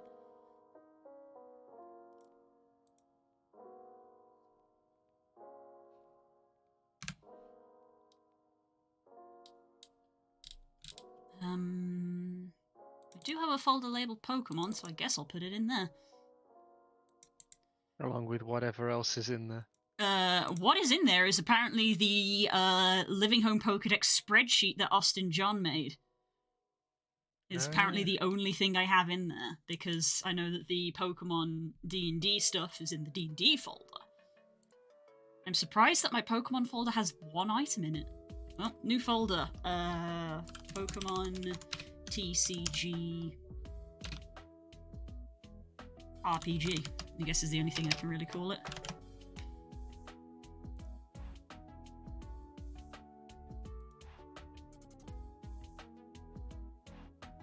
Oh damn, my playlist ended. I was like, I recognize this as Pokemon music, but this isn't Pokemon music on my playlist.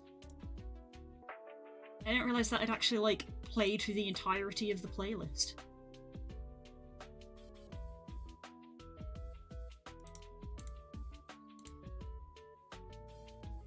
New Google Doc. Let's just get the whole folder. RPG. Share. Anyone with the link. Copy the link. Give the link to Spook.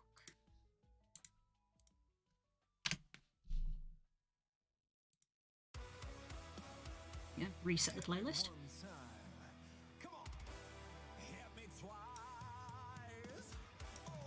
Editor, there we go. Done.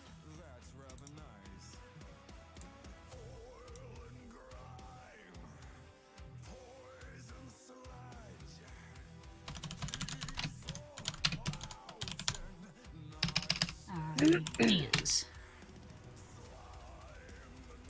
Pokemon TCG ideas. There we go, that's in that folder.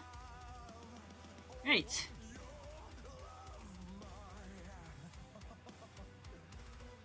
Time to jump scare writers everywhere. Are you going to start a sentence with "and"? No, it's just a blank document. Dun dun dun. Dun dun dun! Right.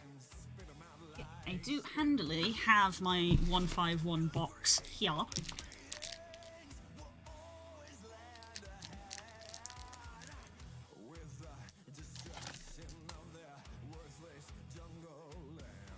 Okay. So, rather handily, if we're going to base this off the Pokemon that I've got, I have a convenient start point and a convenient end point. Oh, yes. Because the promo box that you gave me had the 3 starters in, so I have Charmander, Squirtle, and Bulbasaur cards to use as a potential start point for where we would begin. And I pulled 2 Mew cards, not including the promo ones. So we've got starters for the start and Mew for the end.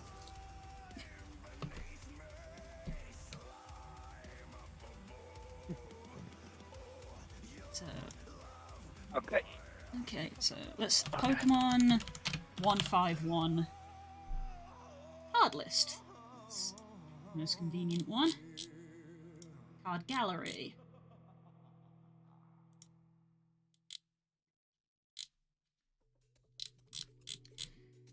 Let's find an image of these promo cards that I've got.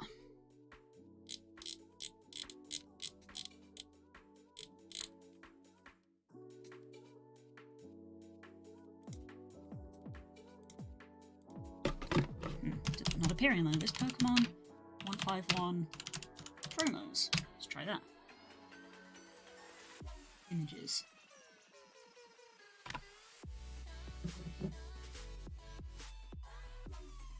Yeah.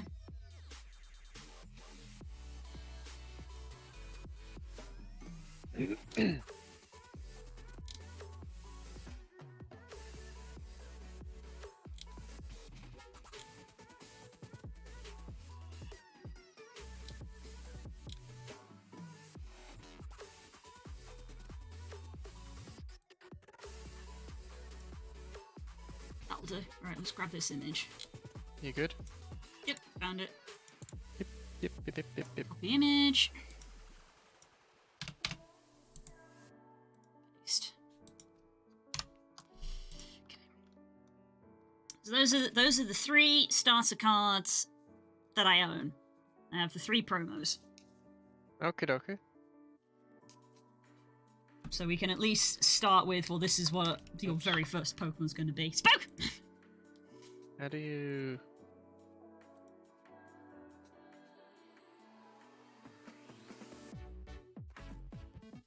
What are you trying to do? There we go. So we got some space beneath that we can type in.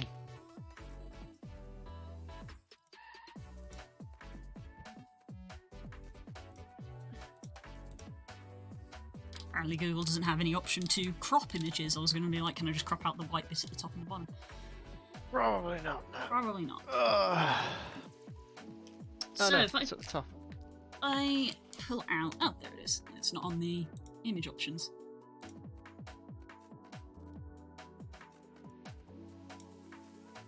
There you go. There we are. A bit smaller. There's our So you start got your 3 Pokemon. starters. That's But our 3 you don't starters. have the evolutions, do you? I don't have the final stages, so I literally just pulled out the first sort of like 1/8 of the cards that I have because Pokedex order.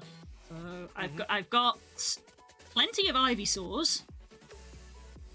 I've got 2 Charmeleons and 2 Wartortles, and we have none of the evolutions, so we can at least get to the second stage. Okay. So...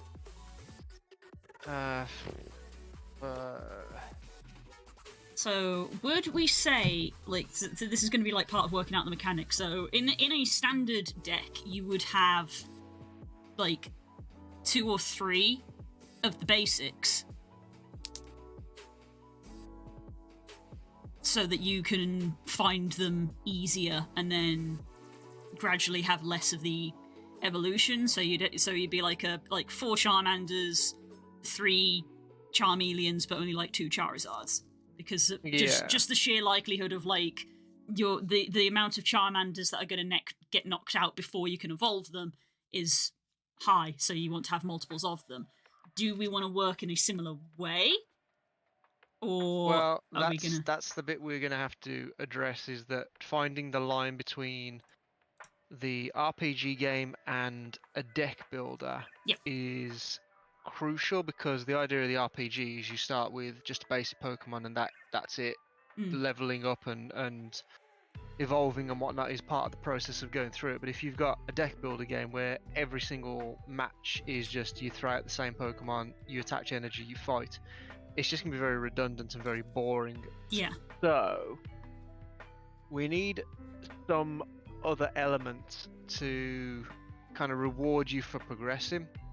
So first thing we need something that will force you always going forwards, so that there's no grinding or backtracking or anything similar to like FTL and Inscription. You always go forwards. There's never a chance of I'll just stay here for a bit and grind. There's always something pushing you. So even though there we're needs to be some sort basing of overarching or a zone by zone thing of like, Yeah. I need to get to do the next gym before X, and if Yeah, I don't so do even that, though in I the lose.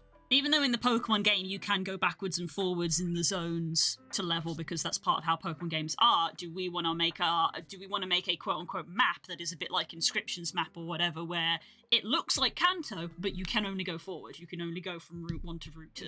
You can't go back to Route 1. Is that how we want to do it? Because the thing about deck builders is that they are roguelike, so we've got to add in the thing of like, well, potentially we'll fail and have to start again. Yeah, well, that's part of the fun of it.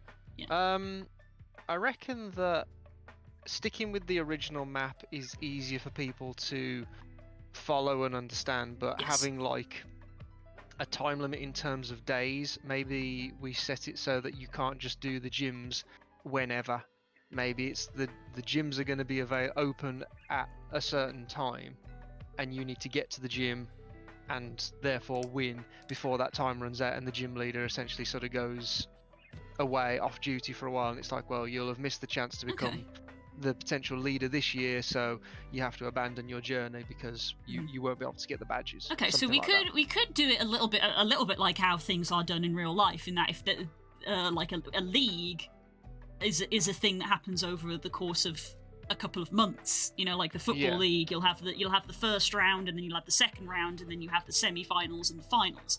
So we could handle the Pokemon League in a similar way to an IRL league. So it's like, well, the first month you have to beat Brock, and if you don't do that, then you've got to start over and quote unquote wait next year. And you have to beat Brock within the first month, but then you've got to beat Misty in the second month. So we could handle it like that. I'm just using a month as an arbitrary measurement of time. So we could do it like that, of literally you have a set amount of days to advance each one. And the roguelike element is obviously that the first few gyms become easier after you've gone through a few times, because I guess if we're going off the Pokemon element, you've evolved your Pokemon, would be the theory.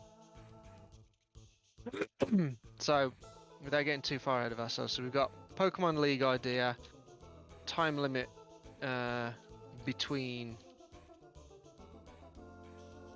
gym leaders, failure to meet and beat them results in game over.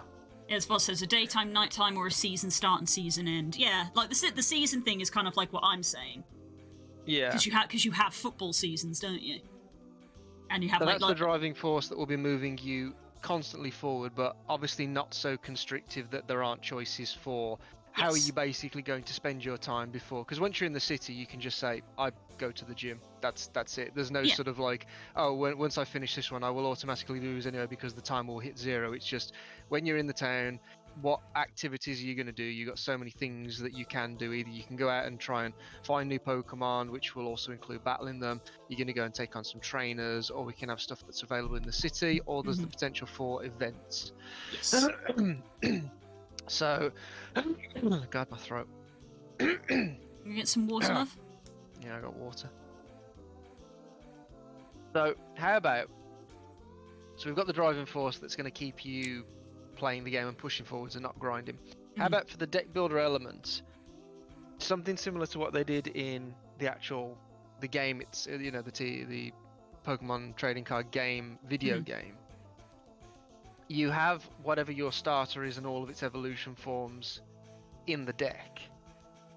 But as you get further on, as you obtain like an arbitrary number of experience that you'll get from every time you beat Pokemon, every time you beat Pokemon trainers and all that kind of stuff, you'll get a certain number of XP. You'll be able to spend those XP in removing cards from your deck. And once you have removed all of the basic version of a Pokemon from your deck, you don't need it anymore, for example, to show that you have evolved. So if you start with Charmander, and like you said, you have 4 Charmanders and a couple of Charmeleons and a Charizard or whatever. Or maybe we just have it of like you have Charmanders and Charmeleons at the start of the game, so you've got just a small boundary to jump between, going from Charmander to Charmeleon. But then as you get further on, you can buy Charizards to add into the deck. So you have the potential to go up further, but you can also spend that experience to remove Charmanders from your deck. Maybe it would just be a one-time thing rather than one at a time, because obviously then you would be getting weaker for a time being and then you would get stronger. But you could spend a certain amount, and it's like once you've obtained this amount of experience, you remove Charmander from your deck and Charmeleon becomes a base for you, because you've done so well. Yeah, maybe we could do a so in the TCG, the mechanic is the limit is that you can only have 4 of one kind of Pokemon in your deck. So if we followed that sort of system, what if we did it so that like you can get rewards and like you can get more Charmanders, and the way that you evolve is you essentially condense them. So it's like you need to get 4 Charmanders, you condense them, and you get a Charmeleon back. So you get rid of those 4 and you get a Charmeleon back.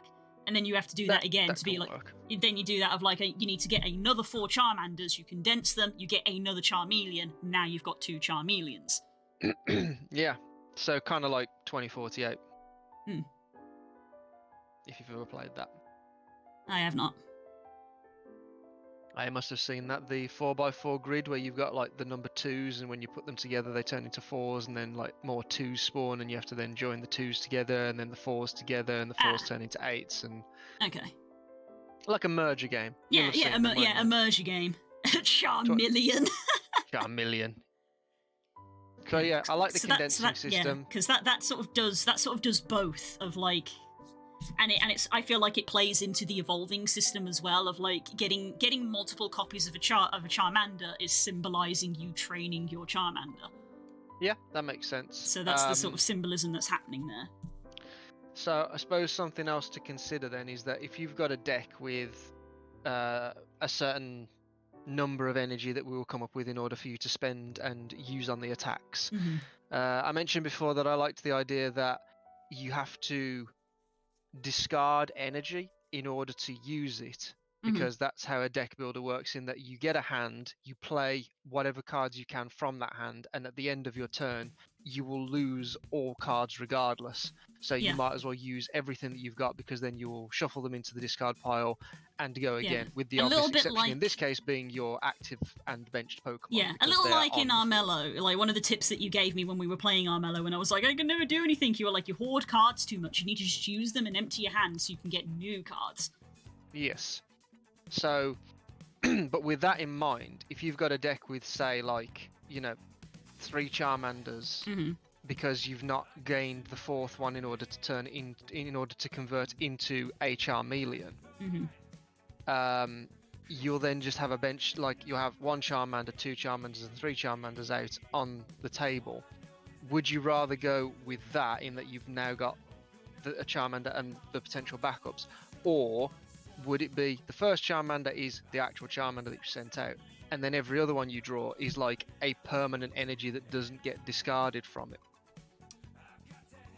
That's not a bad idea, because so you play sort of aside as if you would an energy card, and it's like, right, well, and if I attach an energy card and I use Ember, it uses 2 fire energies. Well, because I've got a Charmander there, that counts as 1 fire energy that just always stays. So I've always got 1 on the field, and then the other one gets discarded, so I need to draw another one. The answer is I'm not sure. Because my question is, to go back to our stacking mechanic, is we're both used to the fact that in the Pokemon TCG, every time you start a new battle, you are back to square one and you've got to level up your Charmander or your Bulbasaur. My question is, because we're making this sort of like a roguelike RPG, do our evolutions maintain? Because my question was if you get it outside of a battle, if you get 4 Bulbasaurs, you then, like, in the game menu, for lack of a better thing, condense those into an Ivysaur, and now you have an Ivysaur in your deck. but you don't have any Bulbasaurs, but you can just play the Ivysaur as if you have evolved your Bulbasaur like you would in the actual RPG, of like you just now have an Ivysaur. Is that how we do? Is that No. potentially? You don't think we should handle the evolution like that?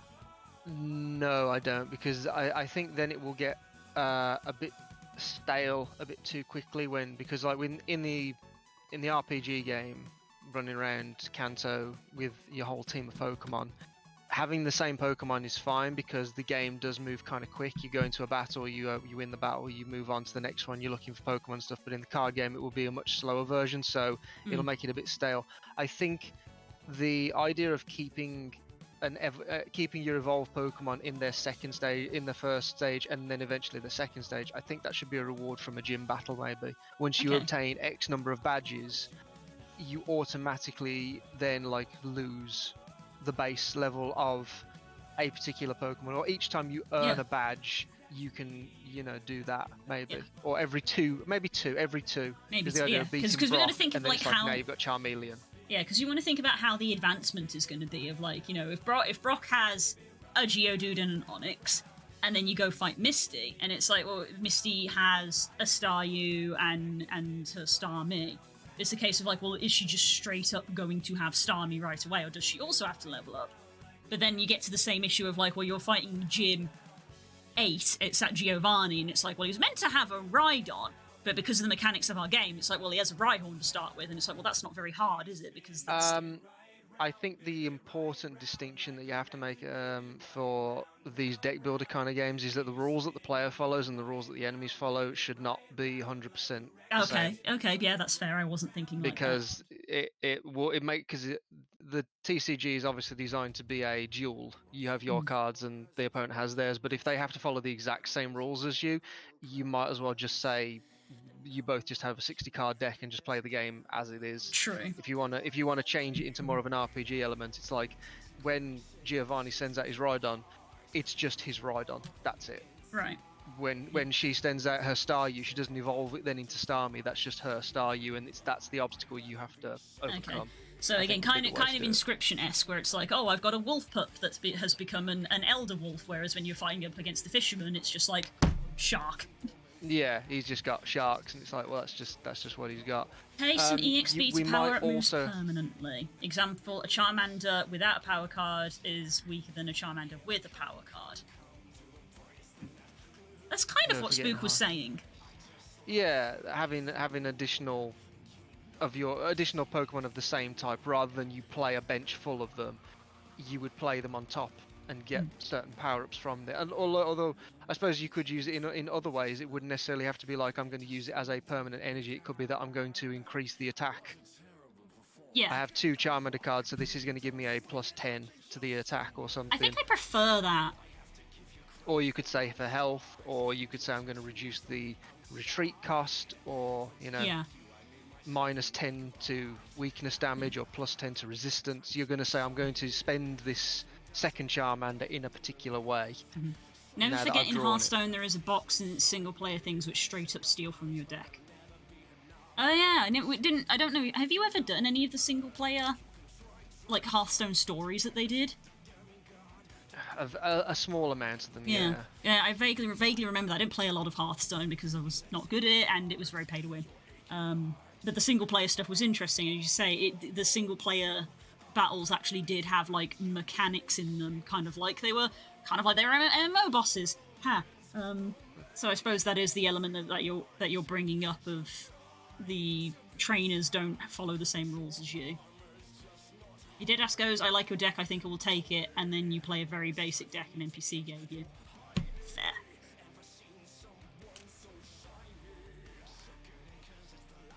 Okay, so we've got a few ideas buzzing around for this the deck builder element. So let's stick with what we like. We like the idea of not having multiples of the same Pokemon out. We like the idea of when you draw a Charmander, that is representing your Charmander or your Squirtle or your Pidgey or whatever, and then additional ones buff it. Okay. Yeah, which is helpful.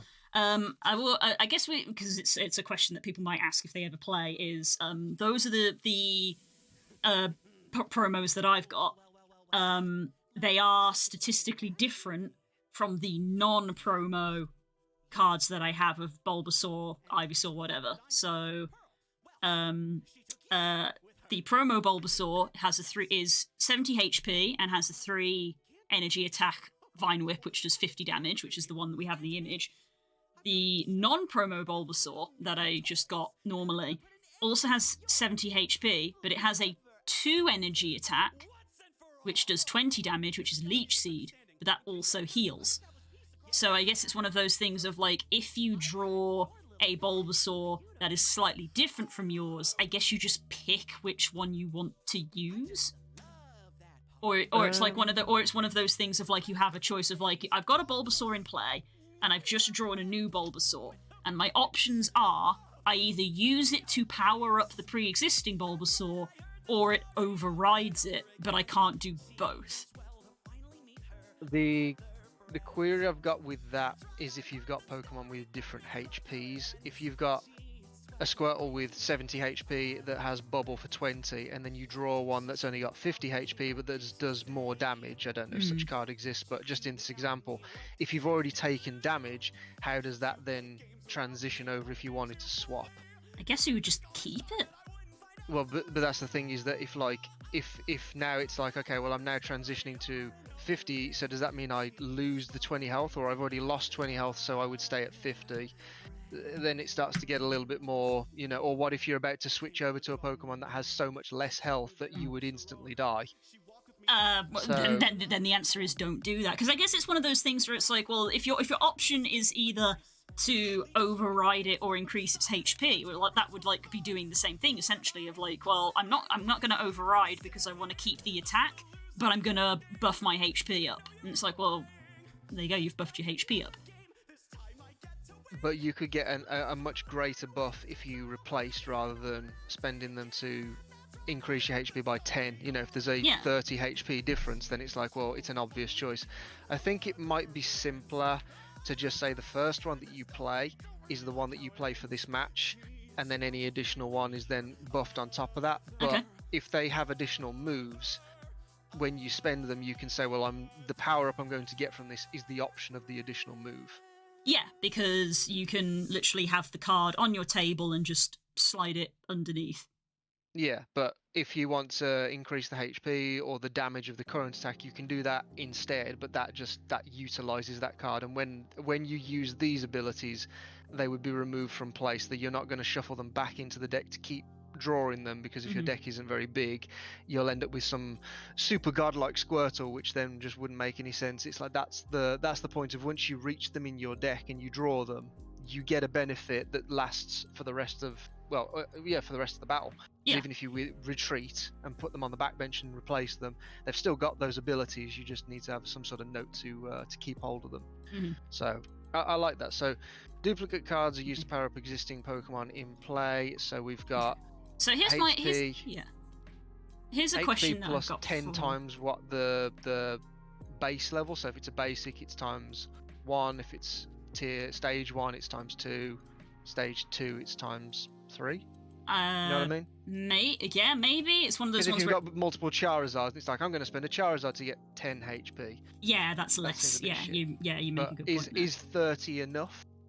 Or when you're getting to Pokemon of that level, should it be 40? Because I know obviously the numbers have changed since I last played the Pokemon game. Yeah, I mean, so could it be like 10, 20, 30, 10, 20, 40, 10, 30, 50? I mean, I don't have a Charizard or Blastoise or anything in front of me, but the options, if we've got Bulbasaur, Charmander, Squirtle have 70, and the Ivysaur that I have is 100, the Charmeleon is 100, and the Wartortle is 100. If I flick through, Metapod is 90, Butterfree is 130. So the Charizard is... Charizard, Blastoise, and Venusaur, wouldn't be surprised if they're in the 150 mark. Maybe. Okay. I think maybe a 10, 20, 30 would probably suffice. They're not so out of the... I was miles off. I was miles off. Because they're EXs. That's the thing, is that they are EXs, and EXs are a stage up. Essentially, you could think of an EX as a stage 4, except there's no middle, because so Butterfree is 130 because it's a stage 2, but Charizard is 330 because it's an EX. Jesus Christ. Yeah, it's 330. The I B think drill is 10, 20, 130. 30 is Yeah. should be sufficient enough. Yeah, This Pidgeot game is. will still be cards. Yes, that's the It's point still of the this cards. is for Curls. What? I don't know. For Blue to still use her Pokemon cards while she's she's opened all these cards up, and instead of just having them as a collection, she can actually play them on her desk, but against a quote unquote AI. Yeah. Because I won't be there all the time to do Pokemon Sunday, such as today when I've only just got in from work. So it's the idea that she can play it out, and she'll have a list of instructions on the side that will tell her what, if she goes down whatever route, this is the deck to build for such opponents, and then she can just lay it out. And then so like we were saying, when you're doing a deck builder, you'll draw your hand blue, you'll have a hand of cards. The opponents will just be a case of you flip over the top X number of cards, and they all just happen in that order. And you just have to then deal with it. Or if we do like Inscription, you'll turn over the top 3 cards, so you'll see what move is about to come next turn. You'll do your turn, they will happen, and you'll draw the next 3 to see what the following turn is going to be. Something like that, you know. But anyway, so duplicate cards. So we've got HP plus 10 times stage, damage plus 10 times stage, makes sense. Weakness. Yeah. We might. Weakness minus 10 times stage. So you double it and then you minus afterwards, so you get a little bit of resistance, but not a lot. Yeah, I always find it interesting that weakness was multiplied, but resistance was just straight up a minus. It's because you can get into like half 30, and then it's always rounding up or down. You need it as a specific rule and whatnot. Yeah. And then you can also get ones where it's like, you know, you take so much damage, it doesn't matter that like I do 100 damage, like you do 50. It's like it's a considerable drop in damage, whereas just having that little buffer, I suppose they probably tested it and they were like, halving it just is straight up OP. Doesn't work, yeah. So minus 10 times stage, resistant. I guess we should make it just like a little, like a caveat in the rules. Just look at having a glance at some of them, that like, because EX cards are like generally the top tier ones. Like I've got a Golem EX, which is 330. Mew EX is only 180, which is interesting, but it's a glass cannon by the looks of it. Maybe we make it that EX cards can't get this like stacking bonus because they've kind of like reached the pinnacle. Yeah, I suppose if they're already so powerful as is, that makes sense. Or maybe you can't have an EX as your stage 2. Maybe you have to have a stage 2, and then when you draw the EX, it replaces it, because the EX will be a guaranteed increase, not a decrease, because they are, like you say, a stage 4. Maybe. Okay, we can do that. It does mean that we've got to branch into other Pokemon sets, because we were going to limit this to 151 because there isn't a regular stage 2 Charizard in this set. It goes stage 1, it goes basic, stage 1, and then the stage 2 is a Charizard EX. Right, okay. Yeah. Well, we can test it for now, and if it's like once you've reached stage 2 it's ridiculously overpowered, then we can just add that in and say it was too hard, too easy before. But we've got the duplicate system, so the rest of the deck, I would look into something like Legendary. I think Legendary had a very good system for making it so that, not at the start of the game necessarily, but certainly towards the end of when you're playing Legendary, which is a Marvel deck builder game, for those who don't know. Yes. You gain wounds in that game, and a wound is basically just a card with the word wound on it. That's all it is. But it goes in your deck with the rest of your cards, and so you obviously don't know, but when you draw a wound, it's taken up space in your hand. It doesn't do anything, but it basically means that you've drawn one less useful card this turn. So yeah, and I think you can't just discard them normally either, can you? No, there are special rules for getting rid of them. So my thought is that because you need the Pokemon in order to actually do damage and do attacks and stuff, you need the energy that's going to go with them. You should also have the opportunity to draw misses, essentially, or like exhaustion, so you can't do as much this particular turn. But the boring part of Legendary is right at the very start, when you're essentially drawing to just be like, I either want maximum ability to buy cards or maximum damage. having an in-between is shit. And because there's only 2 types of cards that you got at the start of the game, it's very boring. Cool, glad that Where did everything go? glad that worked. Wow. Ah, there we go. That's why I did that. Big Pidgey! That picture was not that big on the website. Big G! Big G.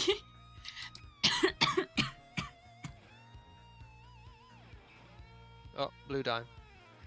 Blue's dying to Big Bird.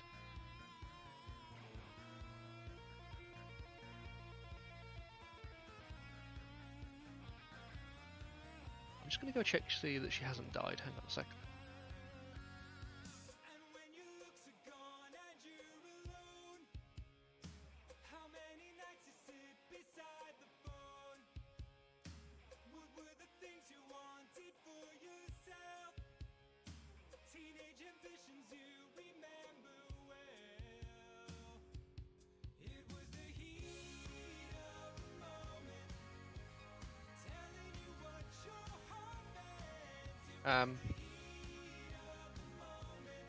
Blue's dying.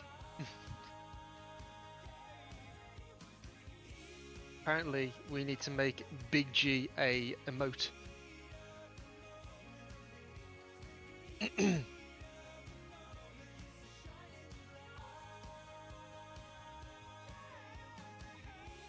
Yeah, okay.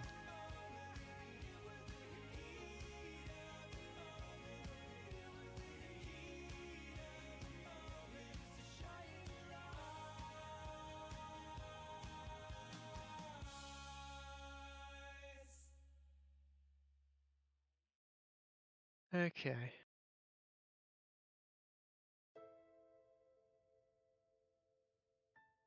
Okay, so maybe then they were onto the right track in the RPG, in the TCG game, in that starting off with literally just 1 Pokemon might be a tad boring. So it might be worth starting off with a couple of normal types as well, Mm-hmm. just because they're generic and can have any energy attached to them. So that's why I brought the Pidgey picture in, because I was like, well, if we're kind of trying to hybridize this with the elements of the actual game, Route 1 is just going to be Pidgey and Rattata. So that's why I was like, let's use this as a starting point of what are we going to be fighting at the start of the game? A Pidgey and a Rattata. And it's a big Rattata, so we've got Big G and Ratta large.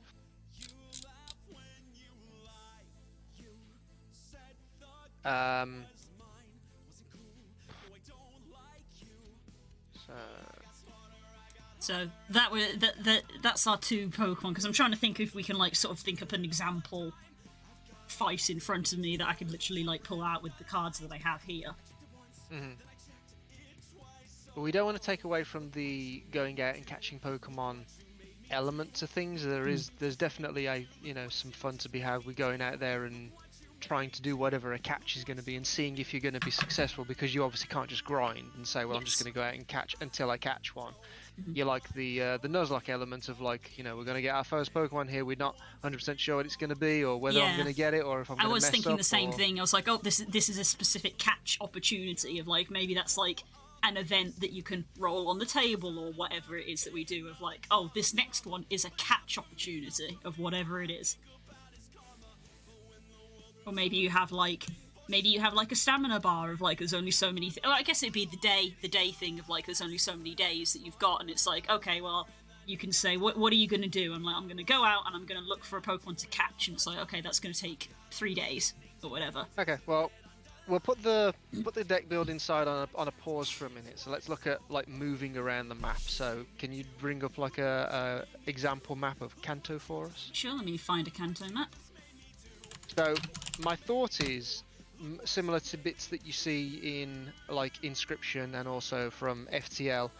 The idea of having branching paths is fun, but rather than having that on necessarily the map-wide level, maybe until you get to later in the game, such as happens in the RPG, where once you get to Vermilion City, once you get to Vermilion, you can then kind of choose which gyms you do in what order, if you know the game well enough, obviously you can choose to do like, do you go to Lavender first, or do you go to skip ahead and go to Celadon, or do you just try and brute force straight into Saffron by getting the water? There's like, you don't necessarily have to do the gyms in any particular order. You basically do like Brock, Misty. There is an intended order Kinda because of the search. level scale, Yeah. but you can technically ignore it. You can I felt that this technically map was- ignore it. I felt that this map was the most helpful because it has actually got the routes labelled in it. Yeah, that is very handy.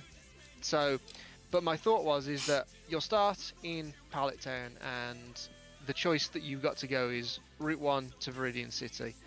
But then when you get to Viridian City, you could technically go into Route 22 or Route 2. Yeah.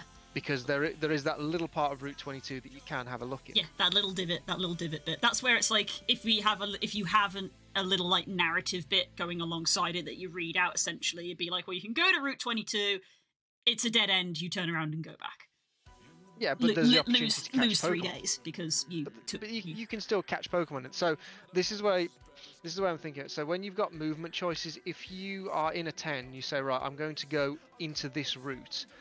You either choose to go into that route to hunt wild Pokemon, which doesn't necessarily mean catch them. It could just mean that you go out there and fight them. But at the end of the battle, you'll have the opportunity, based on all the ones that you've defeated, you'll like roll a dice or something to see your catch rate. So you'll pick one, you'll say, this is the one that I want to try and catch, and you'll roll a dice and it'll have a particular number, but you have to have defeated it by the time the opponent's deck draws out. So once they can no longer draw cards and they've decked out, everything's over. All the wild ones that are still alive run away. So it's only the ones that you've defeated. So if you really want to take something out, you have to make sure that it is the active Pokemon and that you are taking it out. Yes. So I suppose that we can quickly loop back to the game design, the deck builder elements. We could put in some trainers that you have by default that are just things that allow you to move things around. What kind of trainers do you have in 151? Are they similar to the old Pokemon games? Because I'm thinking of things like Gust of Wind or Switch. Let's have a look what 151 has. I feel like trainers are one of those ones where we probably could dip into some of the other sets, because a lot of trainers are sort of like reusable ones, right? Fossils. A big air balloon. The stage 2 Pokemon this is attached to has no retreat cost. Cycling Road. Once during each player's turn, that player may discard an energy from their hand to draw a card. Daisy's Help. Draw 2 cards, look at your face-down prize cards. That's almost like a new version of Bill. Because Daisy is your rival's sister. She's the person who gives you the town map at the start of the game. Erica's Invitation. Your opponent reveals their hand, and you put a basic Pokemon you find there onto the bench. If you put a Pokemon onto their bench this way, you can switch that Pokemon to the active slot. Now, these are a bit more kind of like, well, basically, you know, TCG style games of like, they actually do a multitude of things. I'm looking more for like the very basic ones of, you know, just a thing happens. So that's why I'm thinking of like Gust of Wind and stuff from the original TCG, where it's just, you know, you swap a Pokemon on the other side. Something dead simple. Potions as well. Potions, being able to draw a potion during the game, and it's just like, you just heal. There's no...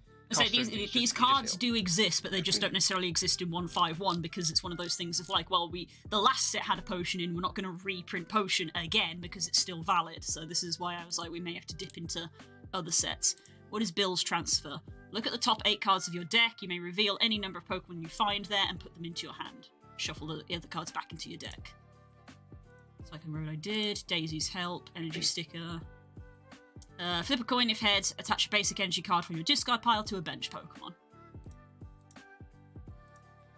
Giovanni's Charisma. See, that's not really going to be that helpful, is it? Because it's like, well, I'm shuffling my deck constantly. I'm always going to be getting new cards, so... Yeah, so this is also not helpful. Put an energy from your opponent's active Pokemon into their hand. If you do, attach an energy card from your hand to your active Pokemon. So it's removing energy from them and giving energy to you.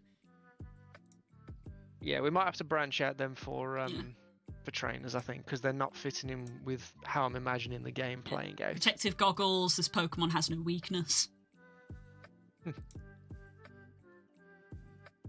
Richard Batten, the stage 1 Pokemon this is attached to, takes 30 less damage from attacks. And then that's the end of that already. So they didn't even put that many trainer cards into this set. because they're just items, they're one of those ones where I can have a fish around and see what I've got.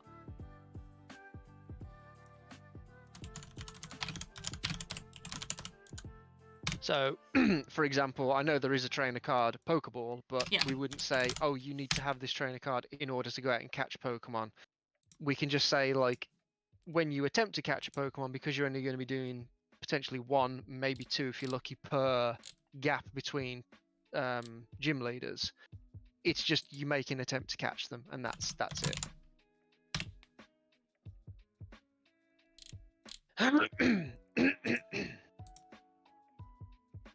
Yeah, so Potion. there are potions. Just heal 30 damage from one of your Pokemon. This is the handy thing now of if a card has a silver border, it's definitely current. That is at least a very easy thing to tell. If a card has a silver border, it is definitely a current card. So potions currently heal 30. So things like potions, those can actually be trainers that when you use them, you don't just discard them and then redraw them. They're gone. Yeah, Those it's are a things that you would consumable. have to Yeah. But I'm thinking things along the lines of like Gust of Wind would be almost like a kind of like a tactic that you're doing. Well, so once you, I wonder if you this can- use it, Yeah, I wonder if this can go into our favour because if you look, the more modern cards have this second distinction in them here. We've got trainer, item. item, yeah. We that might have an be actual distinction of a trainer item, whereas in the old ones we didn't. So I don't even know if Gust of Wind is still a thing or if it's been rebranded into a different one. I think it might be the Pokemon Catcher now. Pokemon Catcher? Am I remembering that correctly? Search. Pokemon Catcher is an item. Flip a coin. If heads, switch one of your opponent's bench Pokemon with his or her active Pokemon. That is an item. Is that basically what Gust of Wind did? No, I mean, well, Gust of Wind just did it without a cost. They probably got rid of the cost because of it being, I guess, too powerful. Oh no, Yeah, it was. they gave Wait, it's What am I doing? I literally just used this in my deck. Boss's orders. Search. Boo. Boss's orders.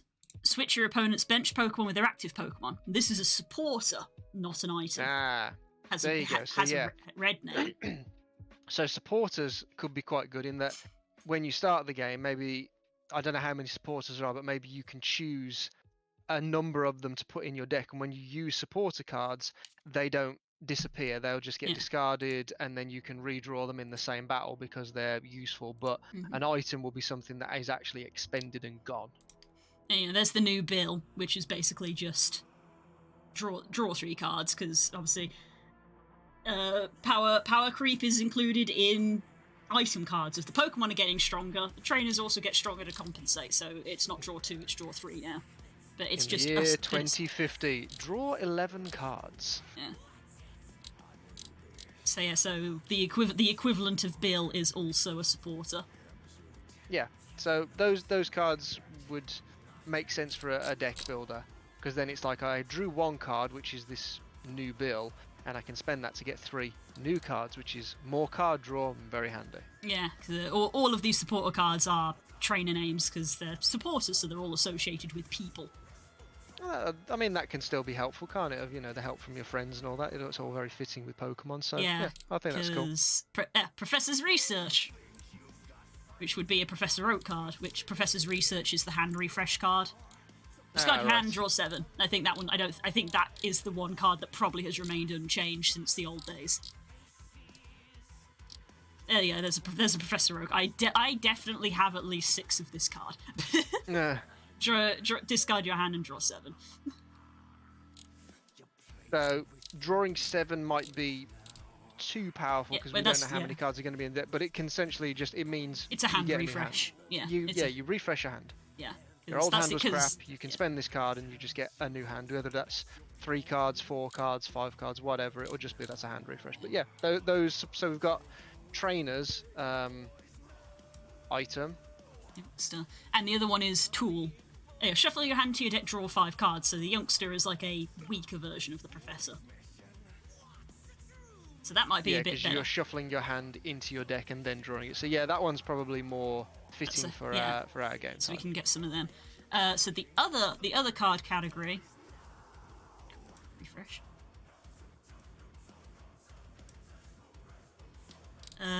So we've done items. There's Pokemon tools, and there's also stadiums, which, as you can guess, change the effect of where you are battling, essentially. I mean, the stadiums are probably going to be cool for certain areas of the map and certain gyms. Yeah, definitely. I imagine most gyms, because there are literally gym cards. Damn, stadium cards are that old? I didn't realise. Oh That's gold and silver. yeah. That's gold and silver. I remember those. I vaguely remember that one. So yeah, the gyms could be something where it's like if it's a stupidly good one, it'll apply to like both people, or if it's just a minor annoyance, it might be a case of just the gym leader gets this particular effect, and that's what makes this gym challenge hard. So the stadium ones won't be ones that you get; they will literally be places. So I like them. Once during each player's turn, that player may flip a coin. If heads, the player searches their deck for a Pokemon, reveals it, and puts it in their hand, and then the player shuffles their deck. So that would be one where it's like, well, it's advantageous to both people, so maybe only the gym leader can do it. Yeah, exactly. That's the kind of stuff I'm thinking and then about. we have But if it would be way too powerful for just the opponent to have, we might have to say, what are tools then? Tools are equipables. Okay. Such as the XP share, which has changed a lot throughout the years. When an active Pokemon is knocked out by damage from an attack from your opponent's Pokemon, move a basic energy from that Pokemon to another Pokemon on the bench. So basically you're passing their energy over, as in their XP is being shared. So it is an equipable item that you give to the Pokemon. Defiance Band. If you have more prize cards remaining than your opponent, the attacks of this Pokemon do 30 more damage. Obviously, we're not using prize cards, so that one is less useful. I would probably say I like the idea of tools, but I would probably have them be rewards from gym leaders. Yes. So instead of, when they give you TMs, you would get this card, and rather than putting it in your deck, it's like something you can tap. I'm using the ability of this tool for this battle, but then once I've used it, it's deactivated until the next battle. You know what I mean? Yeah. I think literally, that sounds kinda cool. From 151, the two good ones, which obviously are from the game, is we've got Protective Goggles, which was the one I read out before, which is the basic Pokemon this card is attached to has no weakness, so it doesn't apply to like a Charmeleon or a Charizard. And then the Leftovers, which we know from the main game. At the end of your turn, the Pokemon that this card is attached to in the active spot heals 20 damage. Which is how Leftovers work. It's a tick over time. Maybe a card that you can earn from beating gym leaders who are very strong, so you get more tools like you would in most RPG style things where you get powers or tools from bosses. Yeah, because like obviously this is you going to be a defeat Brock roguelike, and you if you get go up the against Rocky helmet. Yeah, something like that. Or maybe we could put it up to a random chance. If we go through and we say, which ones of these do you actually have, and then which ones are a bit, like considerably better than the other ones, which ones stand apart, because then it's like when you beat the earlier gyms, you get a random tool from the shittier pile, and then as you get to the better ones, you get a random one from the better pile or something. That's the benefit of us making this game, is obviously we can cherry pick. Like we're using 151. My thought was we were using 151 for the Pokemon just because it's easy. It's the original 151, but with energy and trainer items, it's like, we can just cherry pick from the ones I have which ones we want to use because we're making an RPG. Yeah. So and again, because this is a single player experience. Obviously, I want to use the cards I have, but because this is single player, we can use proxy cards. If there's a card I need and I don't own it, if I can't buy it, I could just print one out for the purposes. I could use a proxy. I don't technically have to own the card if it's like if we're playing this 3 months down the line and I'm like, I really need a Charizard now because I can't advance, and I just can't get a Charizard because they're so rare and they're goddamn expensive. I could just print one out for the purposes of the game. No, that's fair. You said as well that you wanted a reason to use your Pokemon dice. Yes, which are just D6s. Yes, which I would also like to try and incorporate somewhere into this. So Vaza sent me this. Ooh, look at Vaz being all technical. Yeah. So can you zoom in on that? Sorry, it's a bit small on the old Twitch screen. So we've got Charmander, Charmander and a Fire Energy, Charmander and a Charmander. 2 Fire Energies equals a Charmander. 3 Charmanders equals a Charmeleon. Charmeleon becomes a basic Pokemon. 3 Charmeleons equals a Charizard. Charizard becomes a basic Pokemon. Is what Voz has sent. So that's kind of illustrating the condensing mechanic that we've kind of thought up. Yeah, I wouldn't say spending energy to get basics, but I am liking the idea that because we've been following along with just going down the TCG motion of like you have a Charmander and then you upgrade to a Charmeleon, maybe we just remove that rule. Any Pokemon can be played. The whole point is that you have earned a Charmeleon in your deck.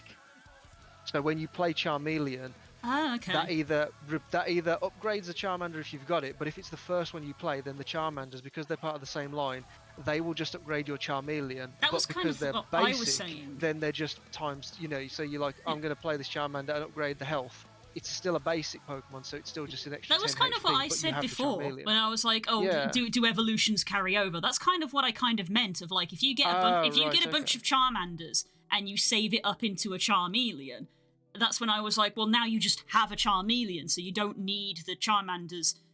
Right, no, I That's thought what I you meant. meant like remove all the Charmanders from your deck and we'll just have Charmeleons going forwards, and I thought, I don't know about that. No, that's what I meant. That's kind of what I meant, because it felt like the game of like, I've leveled up my Charmander and now I've evolved it. And then like, if I want another Charmeleon, I've got to do it again. I have to get a new Charmander, I have to level it up, get more Charmanders, and then I have to evolve it, condense them down. And that was part of the whole deck building aspect of like you're powering up your cards. That was kind of the concept that I meant. I didn't explain it very well. Yeah, I like that. Then I like the so we're basically removing the restrictions on playing Pokemon. If it's in your deck, you can play it. You don't need any prerequisite. Because that means that we're going faster and we're fighting stronger things, which is better when we come to fight a gym leader. Of like, I don't have to spend 5 turns getting out 4 Charmanders to then go to Charmeleon. It's like, well, no, I've evolved my Charmander. I just have a Charmeleon that I can immediately play. It's still balanced because Charmeleon needs more energy. It still needs time to power up, but it's already there, Yeah, and you can also, like, depending on what your starting hand is, you could say, okay, I got 2 Charmanders and a Charmeleon, so I'm going to put the Charmeleon down because that's obviously the better one. I'm going to put my first Charmander down and I'm going to say I get access to its move because it's a cheaper move. So I'm going to do that. And then the second one that I play is going to count as, I don't know if we'll go with permanent energy, that might be too strong, but you might put the second one down and say I'm going to increase my overall health or the damage of one particular attack or something like that. But you'd be able to stack them all down because obviously once you've finished your turn, all the cards in your hand are going to get discarded, so it's like you might as well play everything. So the good permanent energy contribution, Vaz. I like that. The permanent energy is a tough one because the TCG as it currently stands is kind of built around the fact that there are a lot of moves where if they are stronger, the balance for making them stronger is you are penalized to remove energy. So it kind of is unfair to the other Pokemon if you make it that all moves do that, because you end up with one Pokemon that has a 40 cost move that makes it discard its energy, but then you end up with a Pokemon that has a 50 or 60 cost move, and that it literally says on the card you have to discard energy, and that's how they've balanced it. But you've applied that to everybody. So No, you misunderstand. No, if normal attacks, you discard the energy and it goes back into being reshuffled. If the card specifically says you have to discard something, it is removed from the game for that battle. Okay. It is milled out, so you will not be redrawing that on for the rest of the fight. Okay, that is so how you balance around that one. I guess so we're not making any confusion with the writing on the cards. We should make the distinction of the discard is out of play, and then we have another word to refer to our I guess we can call it our refresh. If you have the deck, the refresh, and the discard. Discard is out of play, the refresh is still in play, and will refresh after your turn or whatever. Yeah, so discarded cards will go. Discarded energy cards. I should be more specific because obviously item cards it wouldn't apply to because you've used them. But discarded energy cards go back into your deck afterwards. In that your rest, or maybe you only get them back when you get to town. The idea being is that You gotta your heal up. Pokemon has exhausted itself. You have to go to town in order to use the Pokemon Center. So the reason why these big moves are so good is because if you use them, you're losing energy until your next battle, which could affect your other Pokemon. Yeah, If you've got which- a lot of water Pokemon in, you're running out of energy for your team. Which is good because that sort of parallels the PowerPoint system that Pokemon has. Of your moves Yeah. have your moves have mana, and it's one of those things of like, yeah, you didn't take any damage because you've just been killing everything, but you're running out of moves, so you're going to have to go heal at some point. So we should probably also have like a deck limit, like an upper limit. So you won't Yeah. start at the upper limit. If we said 60 cards was the upper limit, you won't start at that at the start of the game. But because you want to be able to expand and get more variety in Pokemon, but each Pokemon is going to come with a set number of energy. So I suppose the first thing is See, that's how partly much energy is fair to have per Pokemon? Because if you said you take the Squirtle deck and you have 2 water energy, you have to draw those 2 in order to do anything, and then once you've done it, they shuffle back into the deck, and it could be a long time before you have enough to do that move again if we've also got the miss cards in, Yeah. trainer items and supporters. So there needs to be like a balance of like, there's a certain, there's the amount to use the move and then a few extra, but based on an arbitrary number. So it might be like Is it you double? have 2 for the Yeah. move and you get maybe like double or something. So however much energy it requires for you to do the best move in your arsenal on the card, yeah. on the card, the best one that's on that card, you double it, and that's how much energy you take in with you. But obviously you can then use that amongst all your other Pokemon, Yeah. but that's how much they bring to the team. So I think that makes having the deck limit sort of plays into the mechanic that we just talked about with Voz, which is if you have a deck limit, then you want to be evolving. Of like, if I can only have X amount of cards, then eventually it's like, well, I got 4 Charmanders. It's like, well, I want to condense those 4 Charmanders into 1 Charmeleon and get rid of those Charmanders because then it's freeing up my deck, and I need that Yes. space. I need that space in order to have the energy for the Charmeleon. If you have a 4 Charmanders and a Charmeleon, your deck will be too full and you won't be able to have the energy that you need to power them all up. Yeah. So part of the all rule should be it when you neatly put a ties Pokemon in, together. it has to come in with its energy. So if there's not enough room for the Pokemon and its energy, it can't Yeah. go in your deck. So the game as a the rule. game is encouraging you to get multiples Maybe of 3 these. Charizards is 1 EX Charizard. No, you're going down the Digimon route. It's Mega Evolution. But yeah, so that mechanic as a whole ties into the whole thing of you want to get multiples of low-level Pokemon, condense them, and get a stage 2 of like you want to get 4 Pidgeys so you can get yourself a Pidgeot. Yeah. What else is there? There should be a minimum number of miss cards based on however many Pokemon you've got in.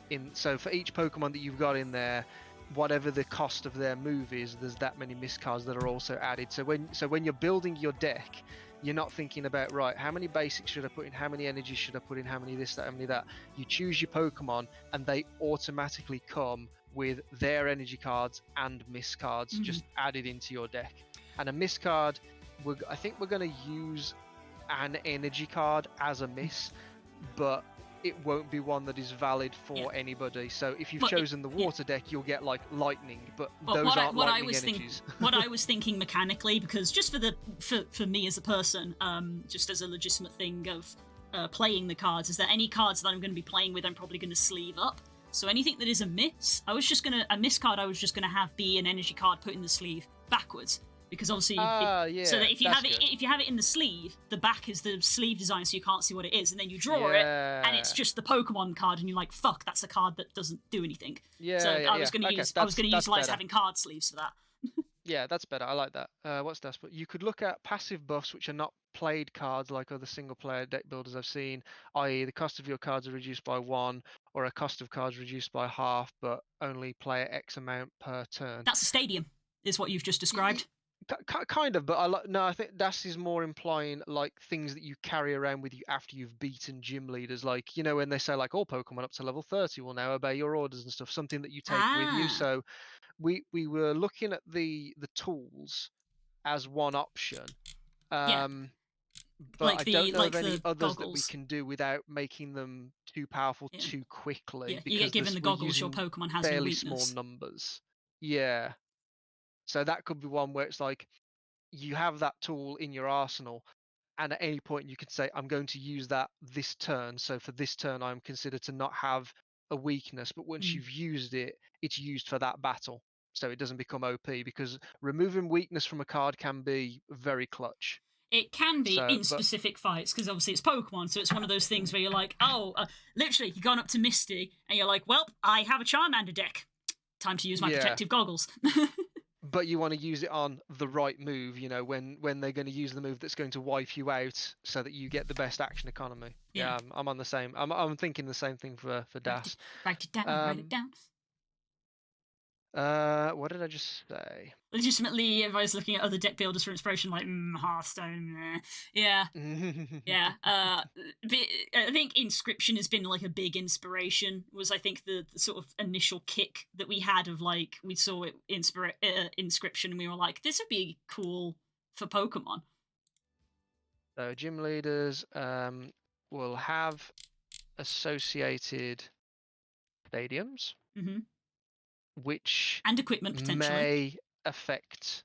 Oh yeah, potentially they might use the tool that you're going to get. Who knows? Misty is a swimmer, so it would make sense that she's got a pair of goggles. So we'll have associated stadiums which may affect, may affect both players or just one, depending on effect. Yeah, if it's beneficial, it might only work for them. If it's a detriment, it might only affect you. Yeah, so they'll all have stadiums. They may have tools. They'll almost certainly have supporters in their deck. Yes. But they may have tools, items, supporters to aid them. Yeah. That's the thing. All the NPCs will have pre-made decks, essentially. The goal is to end up with a little document that I will sit and read through and be like, right, it's time for me to go fight Brock. Assemble Brock's deck from X, this card, this card, this card, and this card. So I pull them out, put them in a sleeve, put them in a deck, shuffle them, and I'm like, right, there's Brock's deck set up. I put it upside down so I can't see what it is, and then we draw to see what Brock is using against me. Field cards like Sea, Sky, and Forest. It's very Magic the Gathering. That's essentially what a stadium is. Yeah, it's kind of what the stadiums are, but they're nowhere near as mandatory to the game from what I've heard of Magic the Gathering. It's like if you play Magic the Gathering without field cards, I don't think there's a game. You land. It's called land in Magic, I believe, and that is your energy. Of you need to use land to power your cards. That's field them. cards are Yu-Gi-Oh. They're Yu-Gi-Oh cards for the fields, if I remember. Unrelated, Stacey went ahead and made a whole freaking loaf of bread, and I have to stop from biting chunks out of it because it's so good. Is this the garlic one? Because I'm jealous. So victory will yield tools, EXP, blue special dice. I'm thinking, let's go on a tangent. Join me in my tangent hole. Okay. Blue special dice. I like the idea that when you're out and about doing stuff, hidden in each deck will be a card that just basically means that an event occurs that is relevant to the nearby location that you're in, and the results of that event is influenced by a dice roll, but you can instead choose to use one of your gym leader dice to do something else based on whatever gym leader it is. Yeah, I have the special dice we're referring to. I have 10 of them. I have 9, which represent the entirety of the Eevee family, because that's the icons that they have on them. So there's a water one, there's a fire one, there's a grass one. And then the 10th special dice that I have, which would be great for final boss, is a Mewtwo dice. So we can literally, even though they're just D6s, we can literally associate them with congratulations, you beat Misty, you get the Vaporeon dice. Yeah, so run through the types from Eevee with me. So we have Eevee normal, We have normal, Vaporeon water. water, we have fire, we have electric. We've got psychic. Can't remember how to spell psychic. I can never remember either. We have got dark. Dark. Grass. Grass. Ice. And fairy is our odd one out, and then we have Mewtwo. And then Mewtwo. So these are the special. 1, 2, 3, 4, 5, 6, 7, 8, 9, 10. Okay, so we've got the 9 EVs that we could use for badges with one extra, and then we've got a Mewtwo for an event. So we've got water for Misty, we've got fire for Blaine, we've got electric for Surge, psychic for Sabrina. Grass Dark. is We might Erica. Dark. I think we can parallel for poison for Koga because the game has literally done that in 151 because Nidoran and things like that, and Ekans are dark type for some reason. So they've paralleled dark with poison. You do Brock for normal because he's It is a brown. One, it is a brown dice, so that makes sense. Okay, so Eric, that's fine. we've got Erica for Lithium. Koga. 1, 2, 3, 4, and then that's where I get hazy because it does change depending on who you're going up against. Lavender Town doesn't have one. We've got Sabrina there. We've got Erica there. Surge, Koga. Who am I forgetting? 1, 2, 3, 4, got Giovanni. 5, 6, 7. Giovanni, yes. So we've got these 3 dice down here. So who does Giovanni go best with? Mewtwo, ironically. Yeah. Giovanni. And then we've got an ice and a fairy type spare. Fairy is definitely the odd one out. But they could be events because ice could be a seafoam island thing. Well, we don't want to attach them specifically to the legendaries because then we're going to run out. My thought was you might be able to get one from Bill. Yeah? I have a fairy from Bill. And then that just leaves the ice, which I suppose the best way to do that would be the Elite Four. Yeah, that's fair. But would there be an event after the Elite Four before you go against the champion? Potentially not. So, could you do it from Lavender Town? Because although it doesn't have a gym leader, there could be something you get from Mr. Fuji. Yeah, that's not a bad one, Mr. Fuji. So, if we change... yeah, I suppose we can do Mr. Fuji here. So these dice could essentially tie into our roguelike aspect of like if you get so far into the game that you get one of these dice, you just have that now. So if you fail and you have to reset, you still have these dice.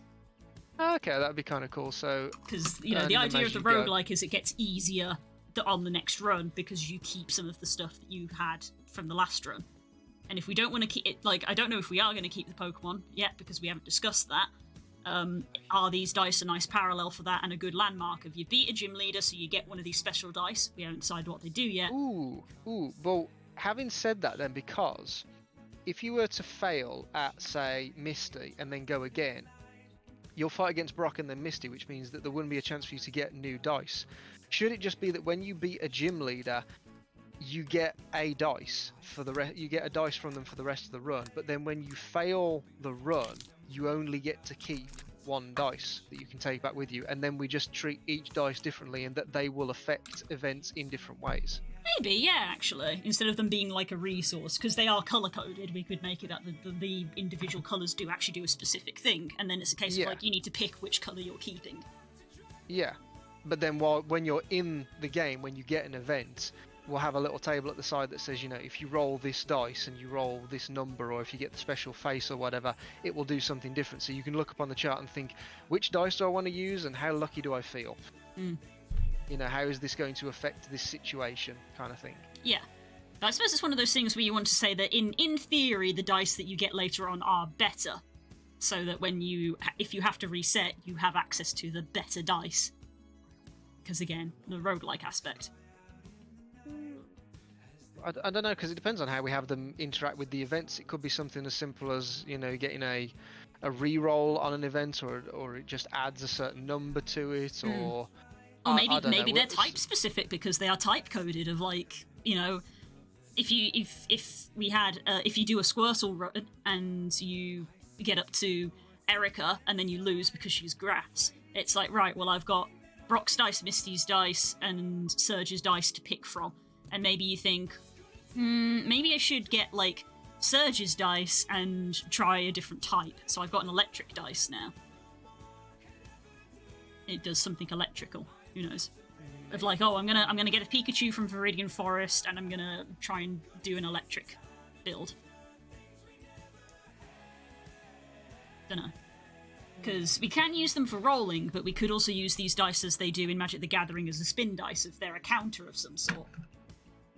Oh, so you can just use them incrementally or yeah. So you could say again, it could be different for each of them. So Brock's might be a roll dice if you roll it and it gives you something, but Surge's, because he's electric, it could literally be a case of you're charging energy. So it's like every turn, spin your electric dice up once, and it gradually gets higher and higher as you're building an electrical charge. We could make them all different.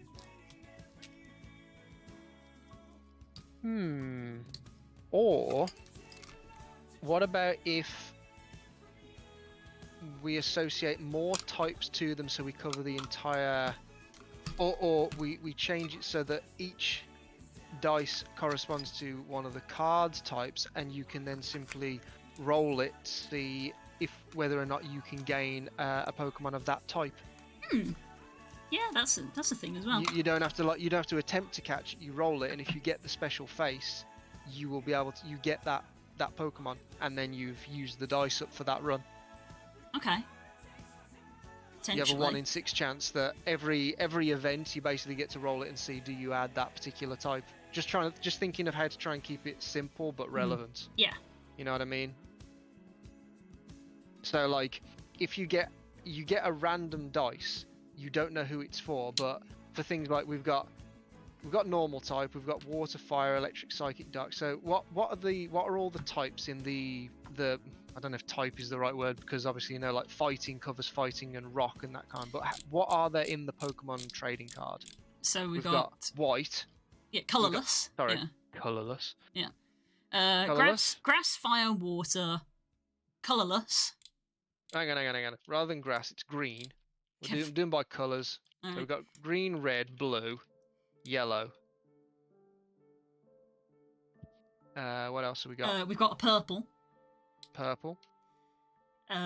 We'll call dark type black. It isn't black. It's kind of like a dark blue, but we'll call it black. Wow, it's black. It's meant to be black, but for visibility reasons, it's not. Brown. Brown. Mm-hmm. Technically silver for steel type. Yes. Pink for fairy. Is fairy still a thing? Fairy has now been condensed back into psychic. Okay, and Which there's no longer dragon. We do still have dragon. We have got a single dragon in the form of Dragonite, which is also kind of yellow-ish. It's kind of like a beige. Wow, that's not confusing at all. Yeah, it's kind of like a beige kind of color. Dragon. Is that all of the energy types then? 1, 2, 3, 4, 5, 6, 7, 8, 9, 10. Oh God, please tell me that is it, because that would be fucking perfect. That is it. Yeah, I believe that is it. Yeah. And maybe because of fairy being combined with psychic is why poison is now dark. So they've got two in each. Yeah, I suppose, yeah. And yeah, what's interesting, I commented on this today, just to be annoying, is dragon type Pokemon do not use dragon type energy. Just to be confusing. Don't know why they've done that. Is there not a dragon energy then? There is not dragon energy. There is a dragon type. There is not a dragon energy. Dragon types use energy from other types, which means they're a little bit like it means they're strong because they're a little bit like colorless Pokemon, because it means that they can go into decks that don't mess. You don't run a dragon deck. You can run like a water deck, but you can have a dragon in it because it will use water energy. Right. So I guess that's partly how they've made dragons be strong. But yeah, so for the purposes of the game of using 151, there's no dragon energy. There is just the Dragonite line, and it uses water and electric is the one that they've chosen for this one. Sometimes they use like fire or colorless to be like, oh, it's a dragon. But Dratini uses water and electric, and they're the only ones that do that. Okay, so we've got all the types, and they match up perfectly with the number of dice that you've got, Mhm. but I have a cunning plan. Yes. So my thought was, the little thought that I had was that you have the 9 Eevee dice and a Mewtwo dice. Mhm. If you acquire the Mewtwo dice, it could be that that one works slightly differently in that when you roll that dice, if you roll the d6 and you get the special character head, Mhm. you get to have an encounter with a legendary Oh Jesus. out in the wild. So the It's a Mewtwo random. It's random which legendary deck it will be, but you have the opportunity to just do that. wild. But obviously, once it's done, you know, like with the other dice, once you've used it to gain a Pokemon, it's gone. But unlike the other ones, you actually still have to try and beat it as you would if you were to go Yeah. to Seafoam Islands or the power It's plant. a, You yeah, still it's have a to beat it's a it. challenge encounter spawn. Yeah, as opposed to the other ones where it'll be you roll the electric dice and it's like, cool, you get an electric Pokemon that might be determined by, I don't know, a separate die roll or something. So like you roll it, oh sweet, I got the Eevee head, so that means that I get one, and then you roll to see what number you get, and that will tell you how good it is. Mhm. You know, with 6 obviously being like some really good electric Pokemon, like I don't know, Electabuzz or Jolteon or something that's like, you know, does a lot of damage, has a lot of health or whatnot, and Yeah. we tier them off.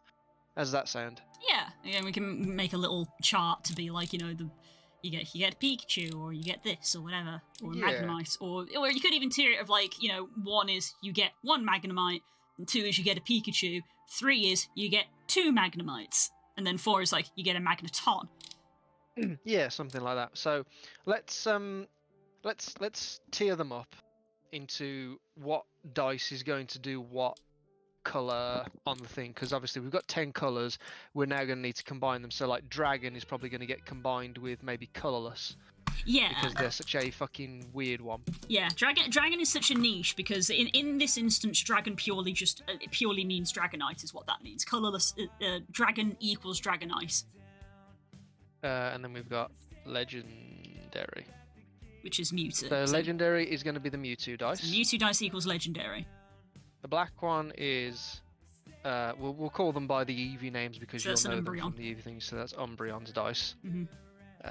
Purple is Espeons. Espeon. Yeah, Espeon. Yes. Yellow is Voltion. Mhm. Blue is Vaporeon. Depending on where it is used, grass legendary encounter gym times 2 the number of rolled type dice. I'm not sure what you mean by that, boss. Anywhere it is used, grass, legendary encounter, gym times 2 the number of rolled type dice. Yeah, I feel like more words might be needed there. It's like trying to decipher one of my mom's text messages. Green What's is the- Leafeon. Oh, Leafeon. I was thinking, was it Gracion or something? Yeah. Brown. Brown is Eevee. And then the silver is going to be attached to. Do you want to attach that to the ice type? Because the dice itself is. Oh wait, we've got colourless as well. What would colourless be? Is that going to be the fairy one? Sylveon. I guess, yeah, because purple is doubled up. So Sylveon, And then we're left And with then silver will be- Glaceon for ice. Glaceon. There you go. Yes. So getting those dice, like once per. I'd say once per encounter. So when you're in a city and you say we're going to go off and do this, you do the thing, and then at the end of the battle, you roll the dice to see if you get the encounter then, and you'll be able to do that for each dice each time.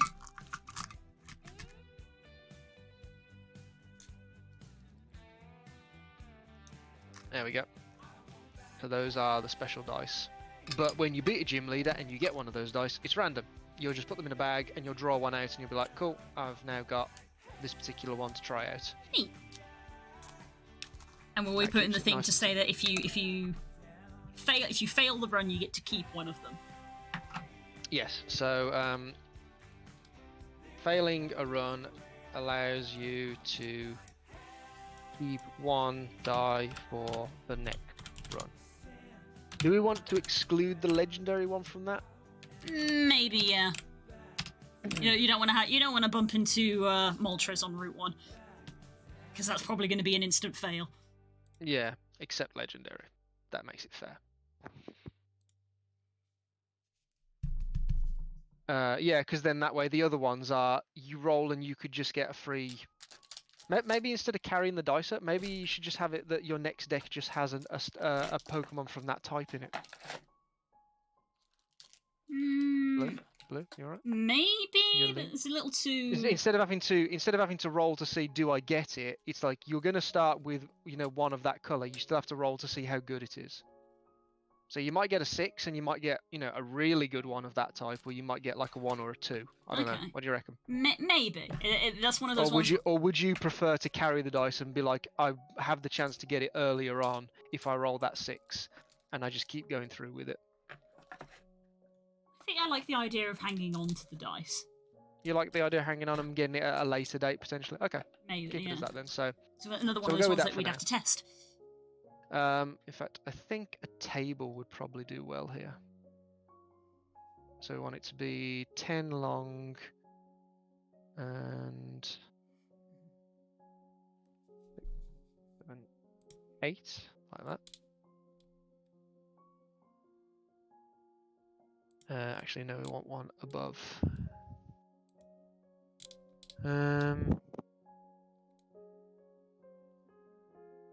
Table options. Row. Nope. How do I... There we go, insert row above. There we go, that's what I wanted. So we've got the die, no, that's going to be the die, that's going to be type, and then we've got numbers 1, 2, 3, 4, 5, and 6.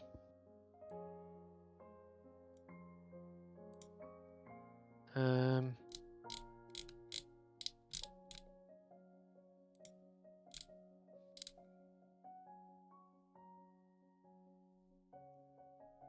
have no idea how you spell Vaporeon. I think you're right.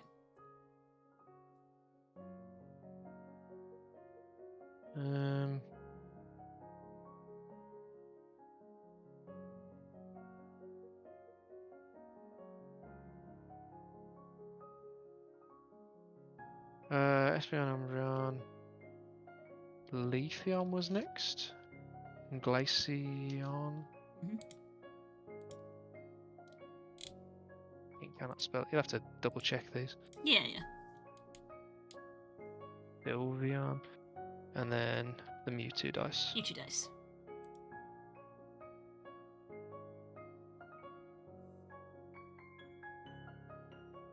So the type for that one is... Oops, why did I put right? Right? Yeah, Fight. yes, the right type. Water, fire, elect, fire, dark, grass. We're exchanging Glaceon for steel. Silver. Yeah, silver.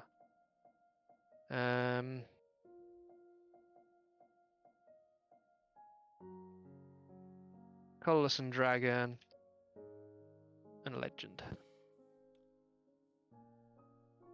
For your consideration, the Master Ball per run is a roguelike element. You get to pick one thing to bring to your run next run using it. The reward for getting that far. I mean, that's kind of what we've got with these dice of you get to pick which dice you're bringing with you.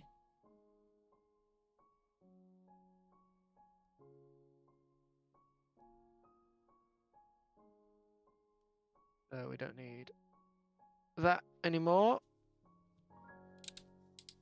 And then in the 1, 2, 3, 4, 5, 6, we can go through at some point and start distributing what you can get from those rolls. Assign a Pokemon to them. Yeah. No, it's not DY. The singular of dice is a die. 1 die, 2 dice. Yes. Not die as into die clothes. Yes. It's not often used because it just gets confusing. Yeah. So. Because a lot of some people do say dices, which isn't correct, but a lot of people do also just use dice as the plural for dice. You mean the singular? Yeah, you know what I mean. Yeah, other way. You know what I meant. You know what I meant. Meh. A lot of people just use the word dice, even if it is just a single one. Yeah.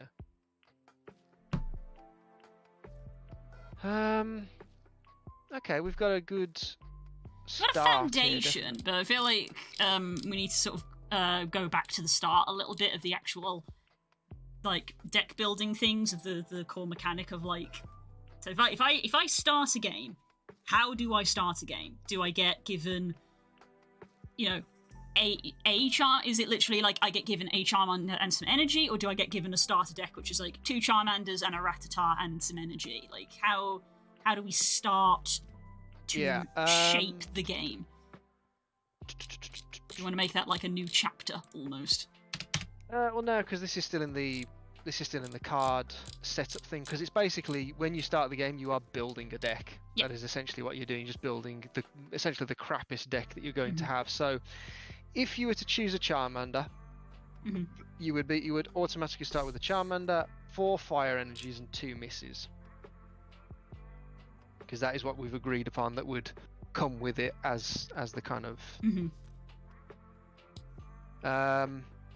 So that would be 1, 2, 3, 4, 5, 6, 7. So that would be 7 cards immediately off the bat from your first Pokemon.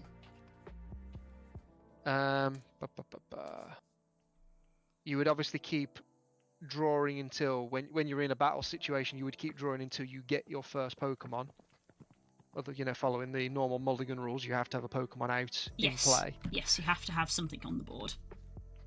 So then I suppose it's down to choosing what would constitute a friend that you can take with you, like buddy Pokemon. Because if it's 7 for just the 1 card, that means that 2 is going to be roughly around the sort of 14 cards in your deck. 3 would make it around 21. 21 feels like a decent number to me. But having said that, you're also going to have supporter cards in there, so I feel like we need to nail down the supporter cards that we want to take into it that are essentially going to be. You won't take all of them, but we should know like what is the choice, what is the spectrum. Because if we're looking at 3, it might just be that you get all 3. But if there's like 10 cards that we look at and go, that makes sense, then it'll be okay. You get to pick your tactics when you start the run. What are your support cards that you're taking with you? Because that will also, because otherwise then you get Charmander and a second one. So like Digimon, you get a friend and a friend. Yeah.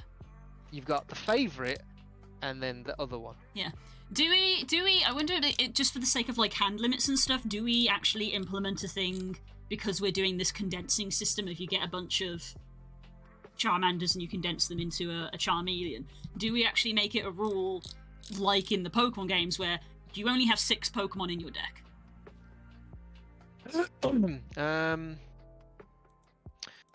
I don't think we'd need to if we've got an upper deck limit. Okay. Because I'm wondering if we. I'm wondering here's what's if in your deck, and then here's what's in your.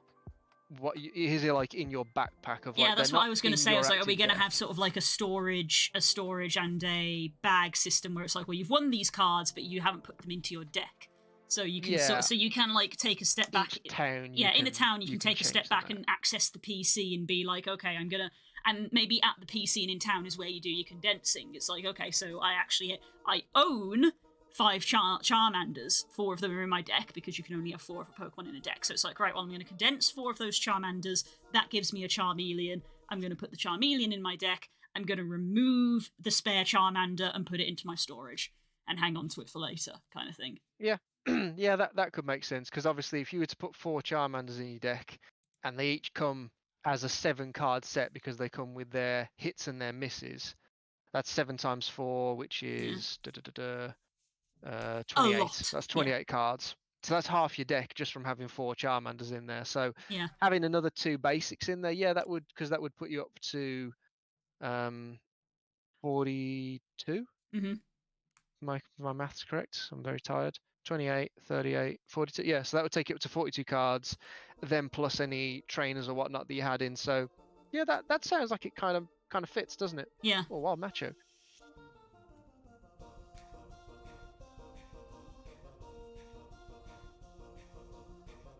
So what support cards have we got then? When you say support, do you mean trainers in general, or do you actually mean supporters? Supporters, the supporter cards. The supporter Because these cards. are the ones that will also go in your deck. Okay. So these will be complementary. So, because I just want to know, like, of the ones that you have access to, which ones look like they're going to do something that's not in a duel situation? Which ones are like the basic ones? Because like we liked the one of, what was it? Just drawing like There's- redrawing yeah. cards or? There was Daisy's help, draw 2 cards and look at your prize cards. Prize cards are kind of we haven't We're we not haven't going touched to on. have We haven't prize really cards, touched so on that. Daisy's help's not. That not it's just a draw 2 cards. So the other one, the step up from that is where's she gone? Draw 3 cards, wasn't it? From It was so Men something. yeah. I believe I do own her. She's from a different set. Nimona. Nimona, that was it. Yeah, I believe I do own her, but she's from a different set. But she's essentially the new bill of draw 3 cards. Yeah, that one can go. So let's so oops. Let's type in here. So supporters. So we've got Nimona, draw 3. Pneumonia that auto corrected to. Wow, okay. Nice. Yeah, this card. Yeah, here's a little thing saying this card's effect is identical to Shara and Tierno Hal. The idea is that this is the rival, I believe, of each generation. So Tierno's a rival, Hal's a rival. And Okay, then well, and then there's the friends in Alola, which is like all of your NPC friends that you make, and the one who's your rival. I'll put rival cards then, because obviously you can just choose who's your friend to go with you. But Yeah, it's basically they do the same it's thing. your friend that you make at the start of your adventure, because that's literally what all of these people are on these cards. Hop and Barry and stuff. They're your friend that you meet at the start of your adventure, who is also going on your adventure. So it kind of makes sense that you get them at the start. there you go then. So there you go. Rival, you whatever. So draw 3 cards. So what are the supporters have we got then? Okay, what does Penny do? That's your five thing. Put one of your basic Pokemon and all the attached cards into your hand. Don't know about that. Professor's Research. That was the other one. Professor's Research, the hand refresh. Discard your hand, discard your hand, draw 7 cards. It's that one where we cross that out and we go refresh your hand. Because the discard is removed from play. So that one we sort of say, this one is refresh your hand and draw 7 cards, or whatever. Refresh Wait, hand. Youngster. Oh, There we go. I forgot. Youngster. Shuffle your hand into your deck, draw 5 cards. So do we want Youngster instead of the Professor? Probably, yeah, because that does the same thing, but because you shuffle your hand into your deck, means you could draw some of the same stuff again.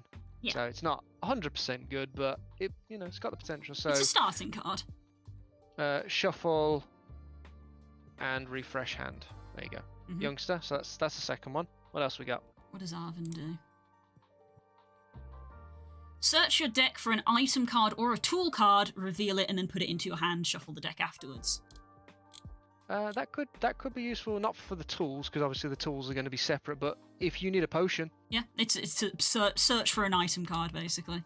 yeah, and if you've got like a 40 card deck, I mean, that's yeah, we'll take Arvin. Yeah. What does Jacques do? No. Arvin is going to be search for item trainer. There you go. Nice. That's another hand refresh. Shuffle 5 Pokemon into your discard pile. If you shuffle... For those ones, if they've got the exact same effect of shuffle hand in, but then draw X number of cards, we'll just treat them all as the same. Yeah. So, what should we call it? So we'll just call them refresh cards. Just to let everyone say. There's the boss's orders, which is the switch your opponent's bench Pokemon with their active Pokemon. So that's the new Gust of Wind boss's orders. Boss's orders, switch opponents Pokemon. So that'll be useful if you're out battling wild Pokemon. And there's a bunch of different ones. And we can make it so that when some of these supporters are in wild encounters, they also affect the opponent, not you.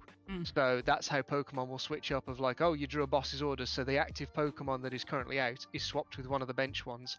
So if you're trying to defeat it, so you've got the option to catch it at the end, you need to bring it back out to the front. So you've either got to beat this one quickly or swap it back out before the deck runs out. That'll be part of the thing of like, there's loads of Pokemon around you that are all sort of nipping at your heels, and you're having your Pokemon essentially fighting them all at the same time, but one of them's coming forward and then running away, and then the others are coming forward. I keep hearing Voz's orders. We should make a card clone. Voz's orders. Voz will probably do that before I did, because Voz made this ages ago. Pictures. Oh, Blue's tangenting. VR chat. Voz made this. Just Nice. using like one of our VR chat photos and a template maker that he found online. So if you give him 10 minutes, he'll probably make his own.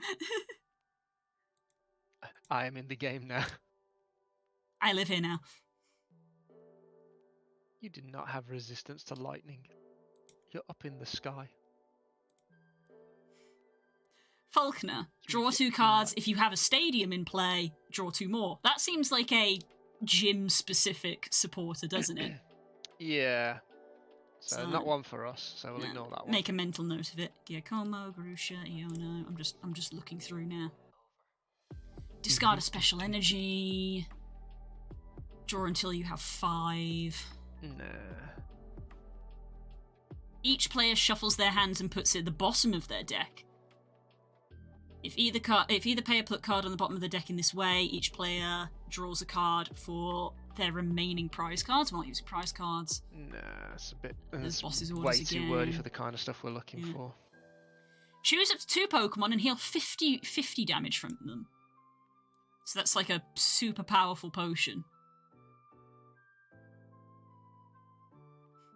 I love this artwork. He's a chef, so he's washing his hands correctly. 50 health is quite a lot. It is quite a lot. And if that's going to be going back into your deck every time, and then you know, Mm. I guess well, that's because first it'll it go into yeah. into a discard pile that'll be Yeah. separate, so you draw all the cards. I guess that's why in Actually, the for base a deck Pokemon of game. 40 cards, that's not actually too bad. Yeah, Because 'cause- it's like the more you've got. Because in the base yeah, go on Pokemon then. game, you got to remember that'd go in the discard pile. It wouldn't get refreshed, so that's not too strong. Also, supporter cards do have this little additional text. You can only play 1 supporter per turn. Whereas an item card, you can be like, oh, I have 3 potions. Play potion, play potion, play potion. That's perfectly legal to do. You can't play more. You can only play 1 of the supporters. So supporters are generally stronger. This is all stuff that we've already done. Yeah, we'll keep him in them because, like you said, if once you've used the cards in your hand, they'll go to a. It's hard because I want to use the term discard pile, but you'll put them to one side of like these are the cards that have been used. I'm still drawing from my main deck. It's Yeah. only when my main deck runs out that I then shuffle the used Yeah, that's why I cards said we need to and put draw them. again. Yeah, So- that's why I put refresh deck in brackets. If we need to come up with a name for it, if a discard is out of play, the refresh deck is cards you have used and will get reshuffled back in once Yeah. your deck is empty. So that's what the refresh deck is. Larry! Oh damn it, Larry! Flip a coin Ugh. if heads, search your deck for 2 Pokemon, reveal them and put them into your hand. If tails, search for a basic Pokemon, reveal it and put it into your hand. No, it's not. No, I don't think that's going to be as helpful because that. Don't know. Not feeling that one as much. No.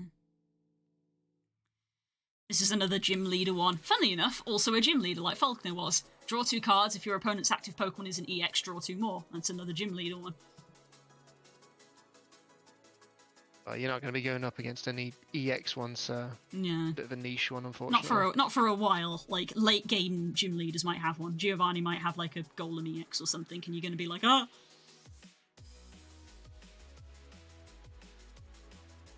No. No, that doesn't Parasol apply. Lady's just another Doesn't apply. refresh cards one. Rika, Roark. Top 4 cards of your deck, put 2 of them in your hand, shuffle the other cards, and put them on the bottom of your deck. Maybe. So that's look at the Yeah, top. that's a bit of a gamble. Look at the top 4 cards of your deck, put 2 of them in your hand, and shuffle the other cards and put them in your bottom of your Yeah, deck. that works. Because that is a bit of a gamble, isn't it? Of like, you're going to get 2 extra cards now, but then there's 2 of them that you're putting at the bottom. So I suppose then you'll also know what. So if you get some misses in there, you can be like, sweet, I'm putting their misses Get to the rid of bottom them. of the deck. Yeah. So yeah. So Rika has potential. I do believe Paradox Rift is a set. I haven't bought anything. I haven't got any Paradox Rift, so that would be a proxy one of a printer version of this app to use. Put 2 cards in hand and 2 at bottom of deck. Roark, draw 2 cards. Put an energy from your discard pile into your hand. So that's getting a card back. Because that change can be that to- reshuffled, I wouldn't say it would go from your actual discard pile. I'd say it's one that's already been From the refresh. used. So Yeah, draw, from draw, the draw refresh. 2 cards, put an energy card from your refresh into your hand. So you're getting it Yeah. back early. Yeah. So potentially So you Roark basically with a get it this turn. modification. So, Roark, That change discard pile to refresh pile. draw 2 cards, gain an energy card from refresh pile. Or put an energy card from refresh pile into hand. There you go. Simple. I don't know if we'd use this one, but the card itself is interesting. It's a gamble. Flip a coin. If heads, switch your opponent's bench Pokemon with the active slot. If tails, switch your active Pokemon with the bench Pokemon. It's a gamble. It could still work. Yeah, It's a potential one. Sean Tal. Make a note of the name of it. And then we're going to start going backwards into older sets. Tell maybe. Yeah, we already know Barry. Barry is a rival, so let's draw 3 cards. Yeah.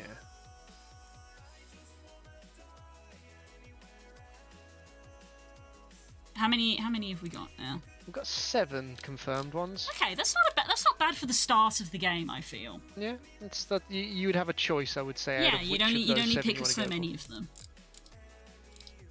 them.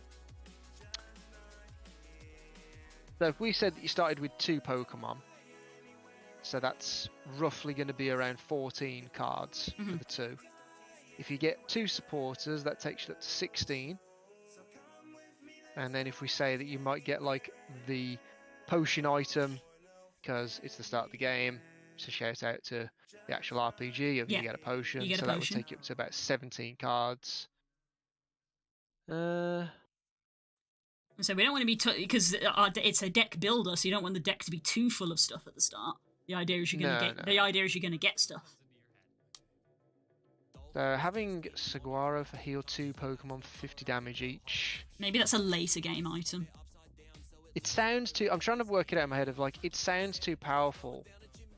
Because that's essentially like you choose 2 Pokemon and they basically come back to full health.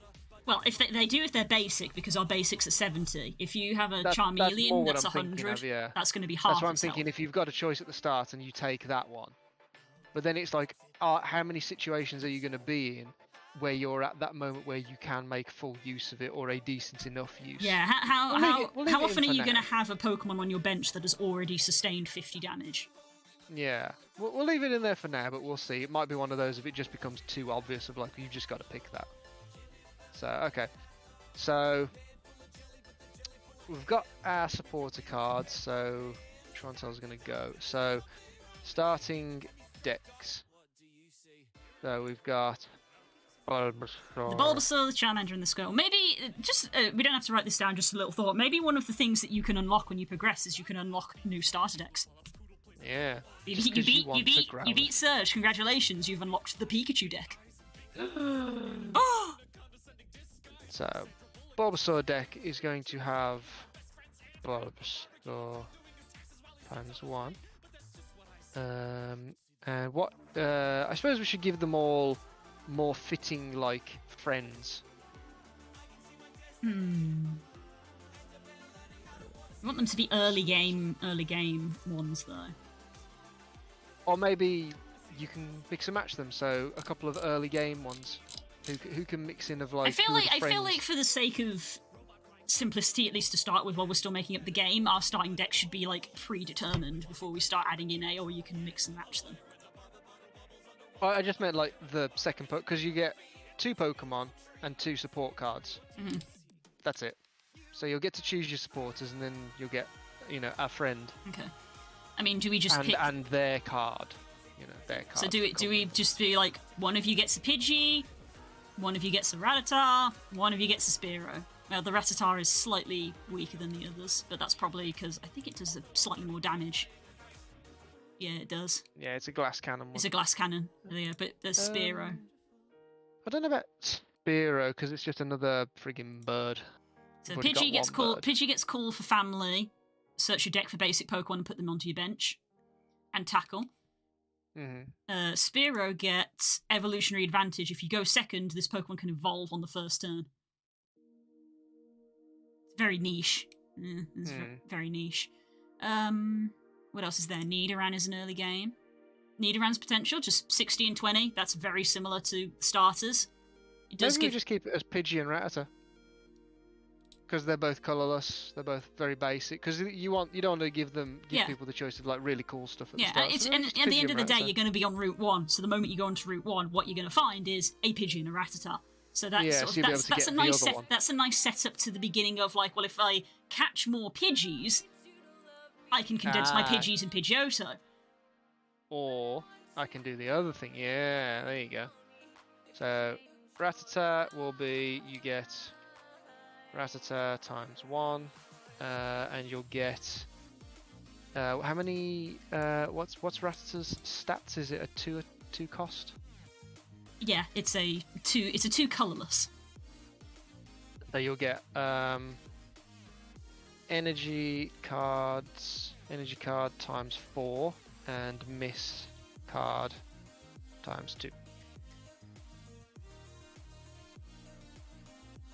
I'm just worried a little bit about how many miscards we're putting in. That I'm feels actually worried that there's not enough miscards, because at the moment, if you've got a Bulbasaur and a Pidgey, there will be 4 miscards in a deck of like 16 cards. okay. You're drawing 1 card a turn, or are we gonna? No. The opponents are going to draw like, I don't know, maybe like 2 or 3. Maybe it will change depending on who you're up against. Like if it's just out in the wild, it might be 2. If you're up against a gym leader, it might be 3. But you yourself will have a hand of, I don't know, maybe 3 cards. Maybe. So then, even at the worst chances of like, the worst possible turn you could have is draw all 3 misses. So you basically skip a turn, and then the next time you draw a miss, but then they're out until you reshuffle. Okay. So Okay. doesn't seem too Okay. bad at the moment for me. Play test it. Yeah, we gotta test everything. This whole thing could be shit. You never know. Ah! Energy card times 4 for Pidgey, and miss card times 2 again. Right, and then the Bulbasaur one is energy card times 4. Is it the same for all of them? They've all got the same stuff, don't they? Yeah. Pidgey's highest attack is a 2. Yeah, they're all 2 energy cost ones. So there you go. So that's your deck. 1, Essentially. 2, 3. So 7. Another so 14, 15, 16. So you'll have 16 cards when you start. That sounds good. That's a good number for the start of the game. A quarter of them are misses. Half of them are energy cards. There's 2 Pokemon in there, and there's 2 trainers. And obviously, you shuffle through the deck until you draw your first basic Pokemon card. You'll put that down, shuffle the deck, and then draw your other 2 from you to form your hand. You know, for like first turn, and basically you draw your active Pokemon and 2 others, don't you? So that'll be how you'd start it off.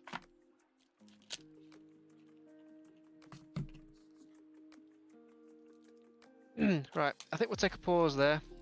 To at least rest my voice. Yeah, pause. I think I should probably stop. You know, Yeah, well, you know what I mean, like pause on brainstorming. Yeah, I think it's time. Technically, we've overrun because we were talking, which is great because we were getting into what we were doing. But I think that's stream for today. It's time to go have dinner and chill for a bit because it is a Sunday. So yeah, so I think we've made a good start. Maybe we'll think on it a little bit more during the week. Who knows? Maybe next week we might give it a dry run kind of thing. Yeah. We'll see. Or maybe not a run, but we might just start putting them together and being like, if this was how we were playing, this is how it would run. We'll like How does it have feel? you come in the room with me, and we'll physically get the cards out on the table and get the webcam out and be like, okay, so let's try and see, like, you know, in this scenario, you know, and start playing basically. Thanks for coming, guys. Yay! I hope you guys are at least interested in this potential game that we're thinking of making, which literally just came from the idea of I have all these Pokemon cards and I never use them. So now we're making a game to use them. And yeah, I will see you guys tomorrow for some more game-related stuff. And yeah, have a good evening. Bye, everybody! Bye, everyone. Bye-bye.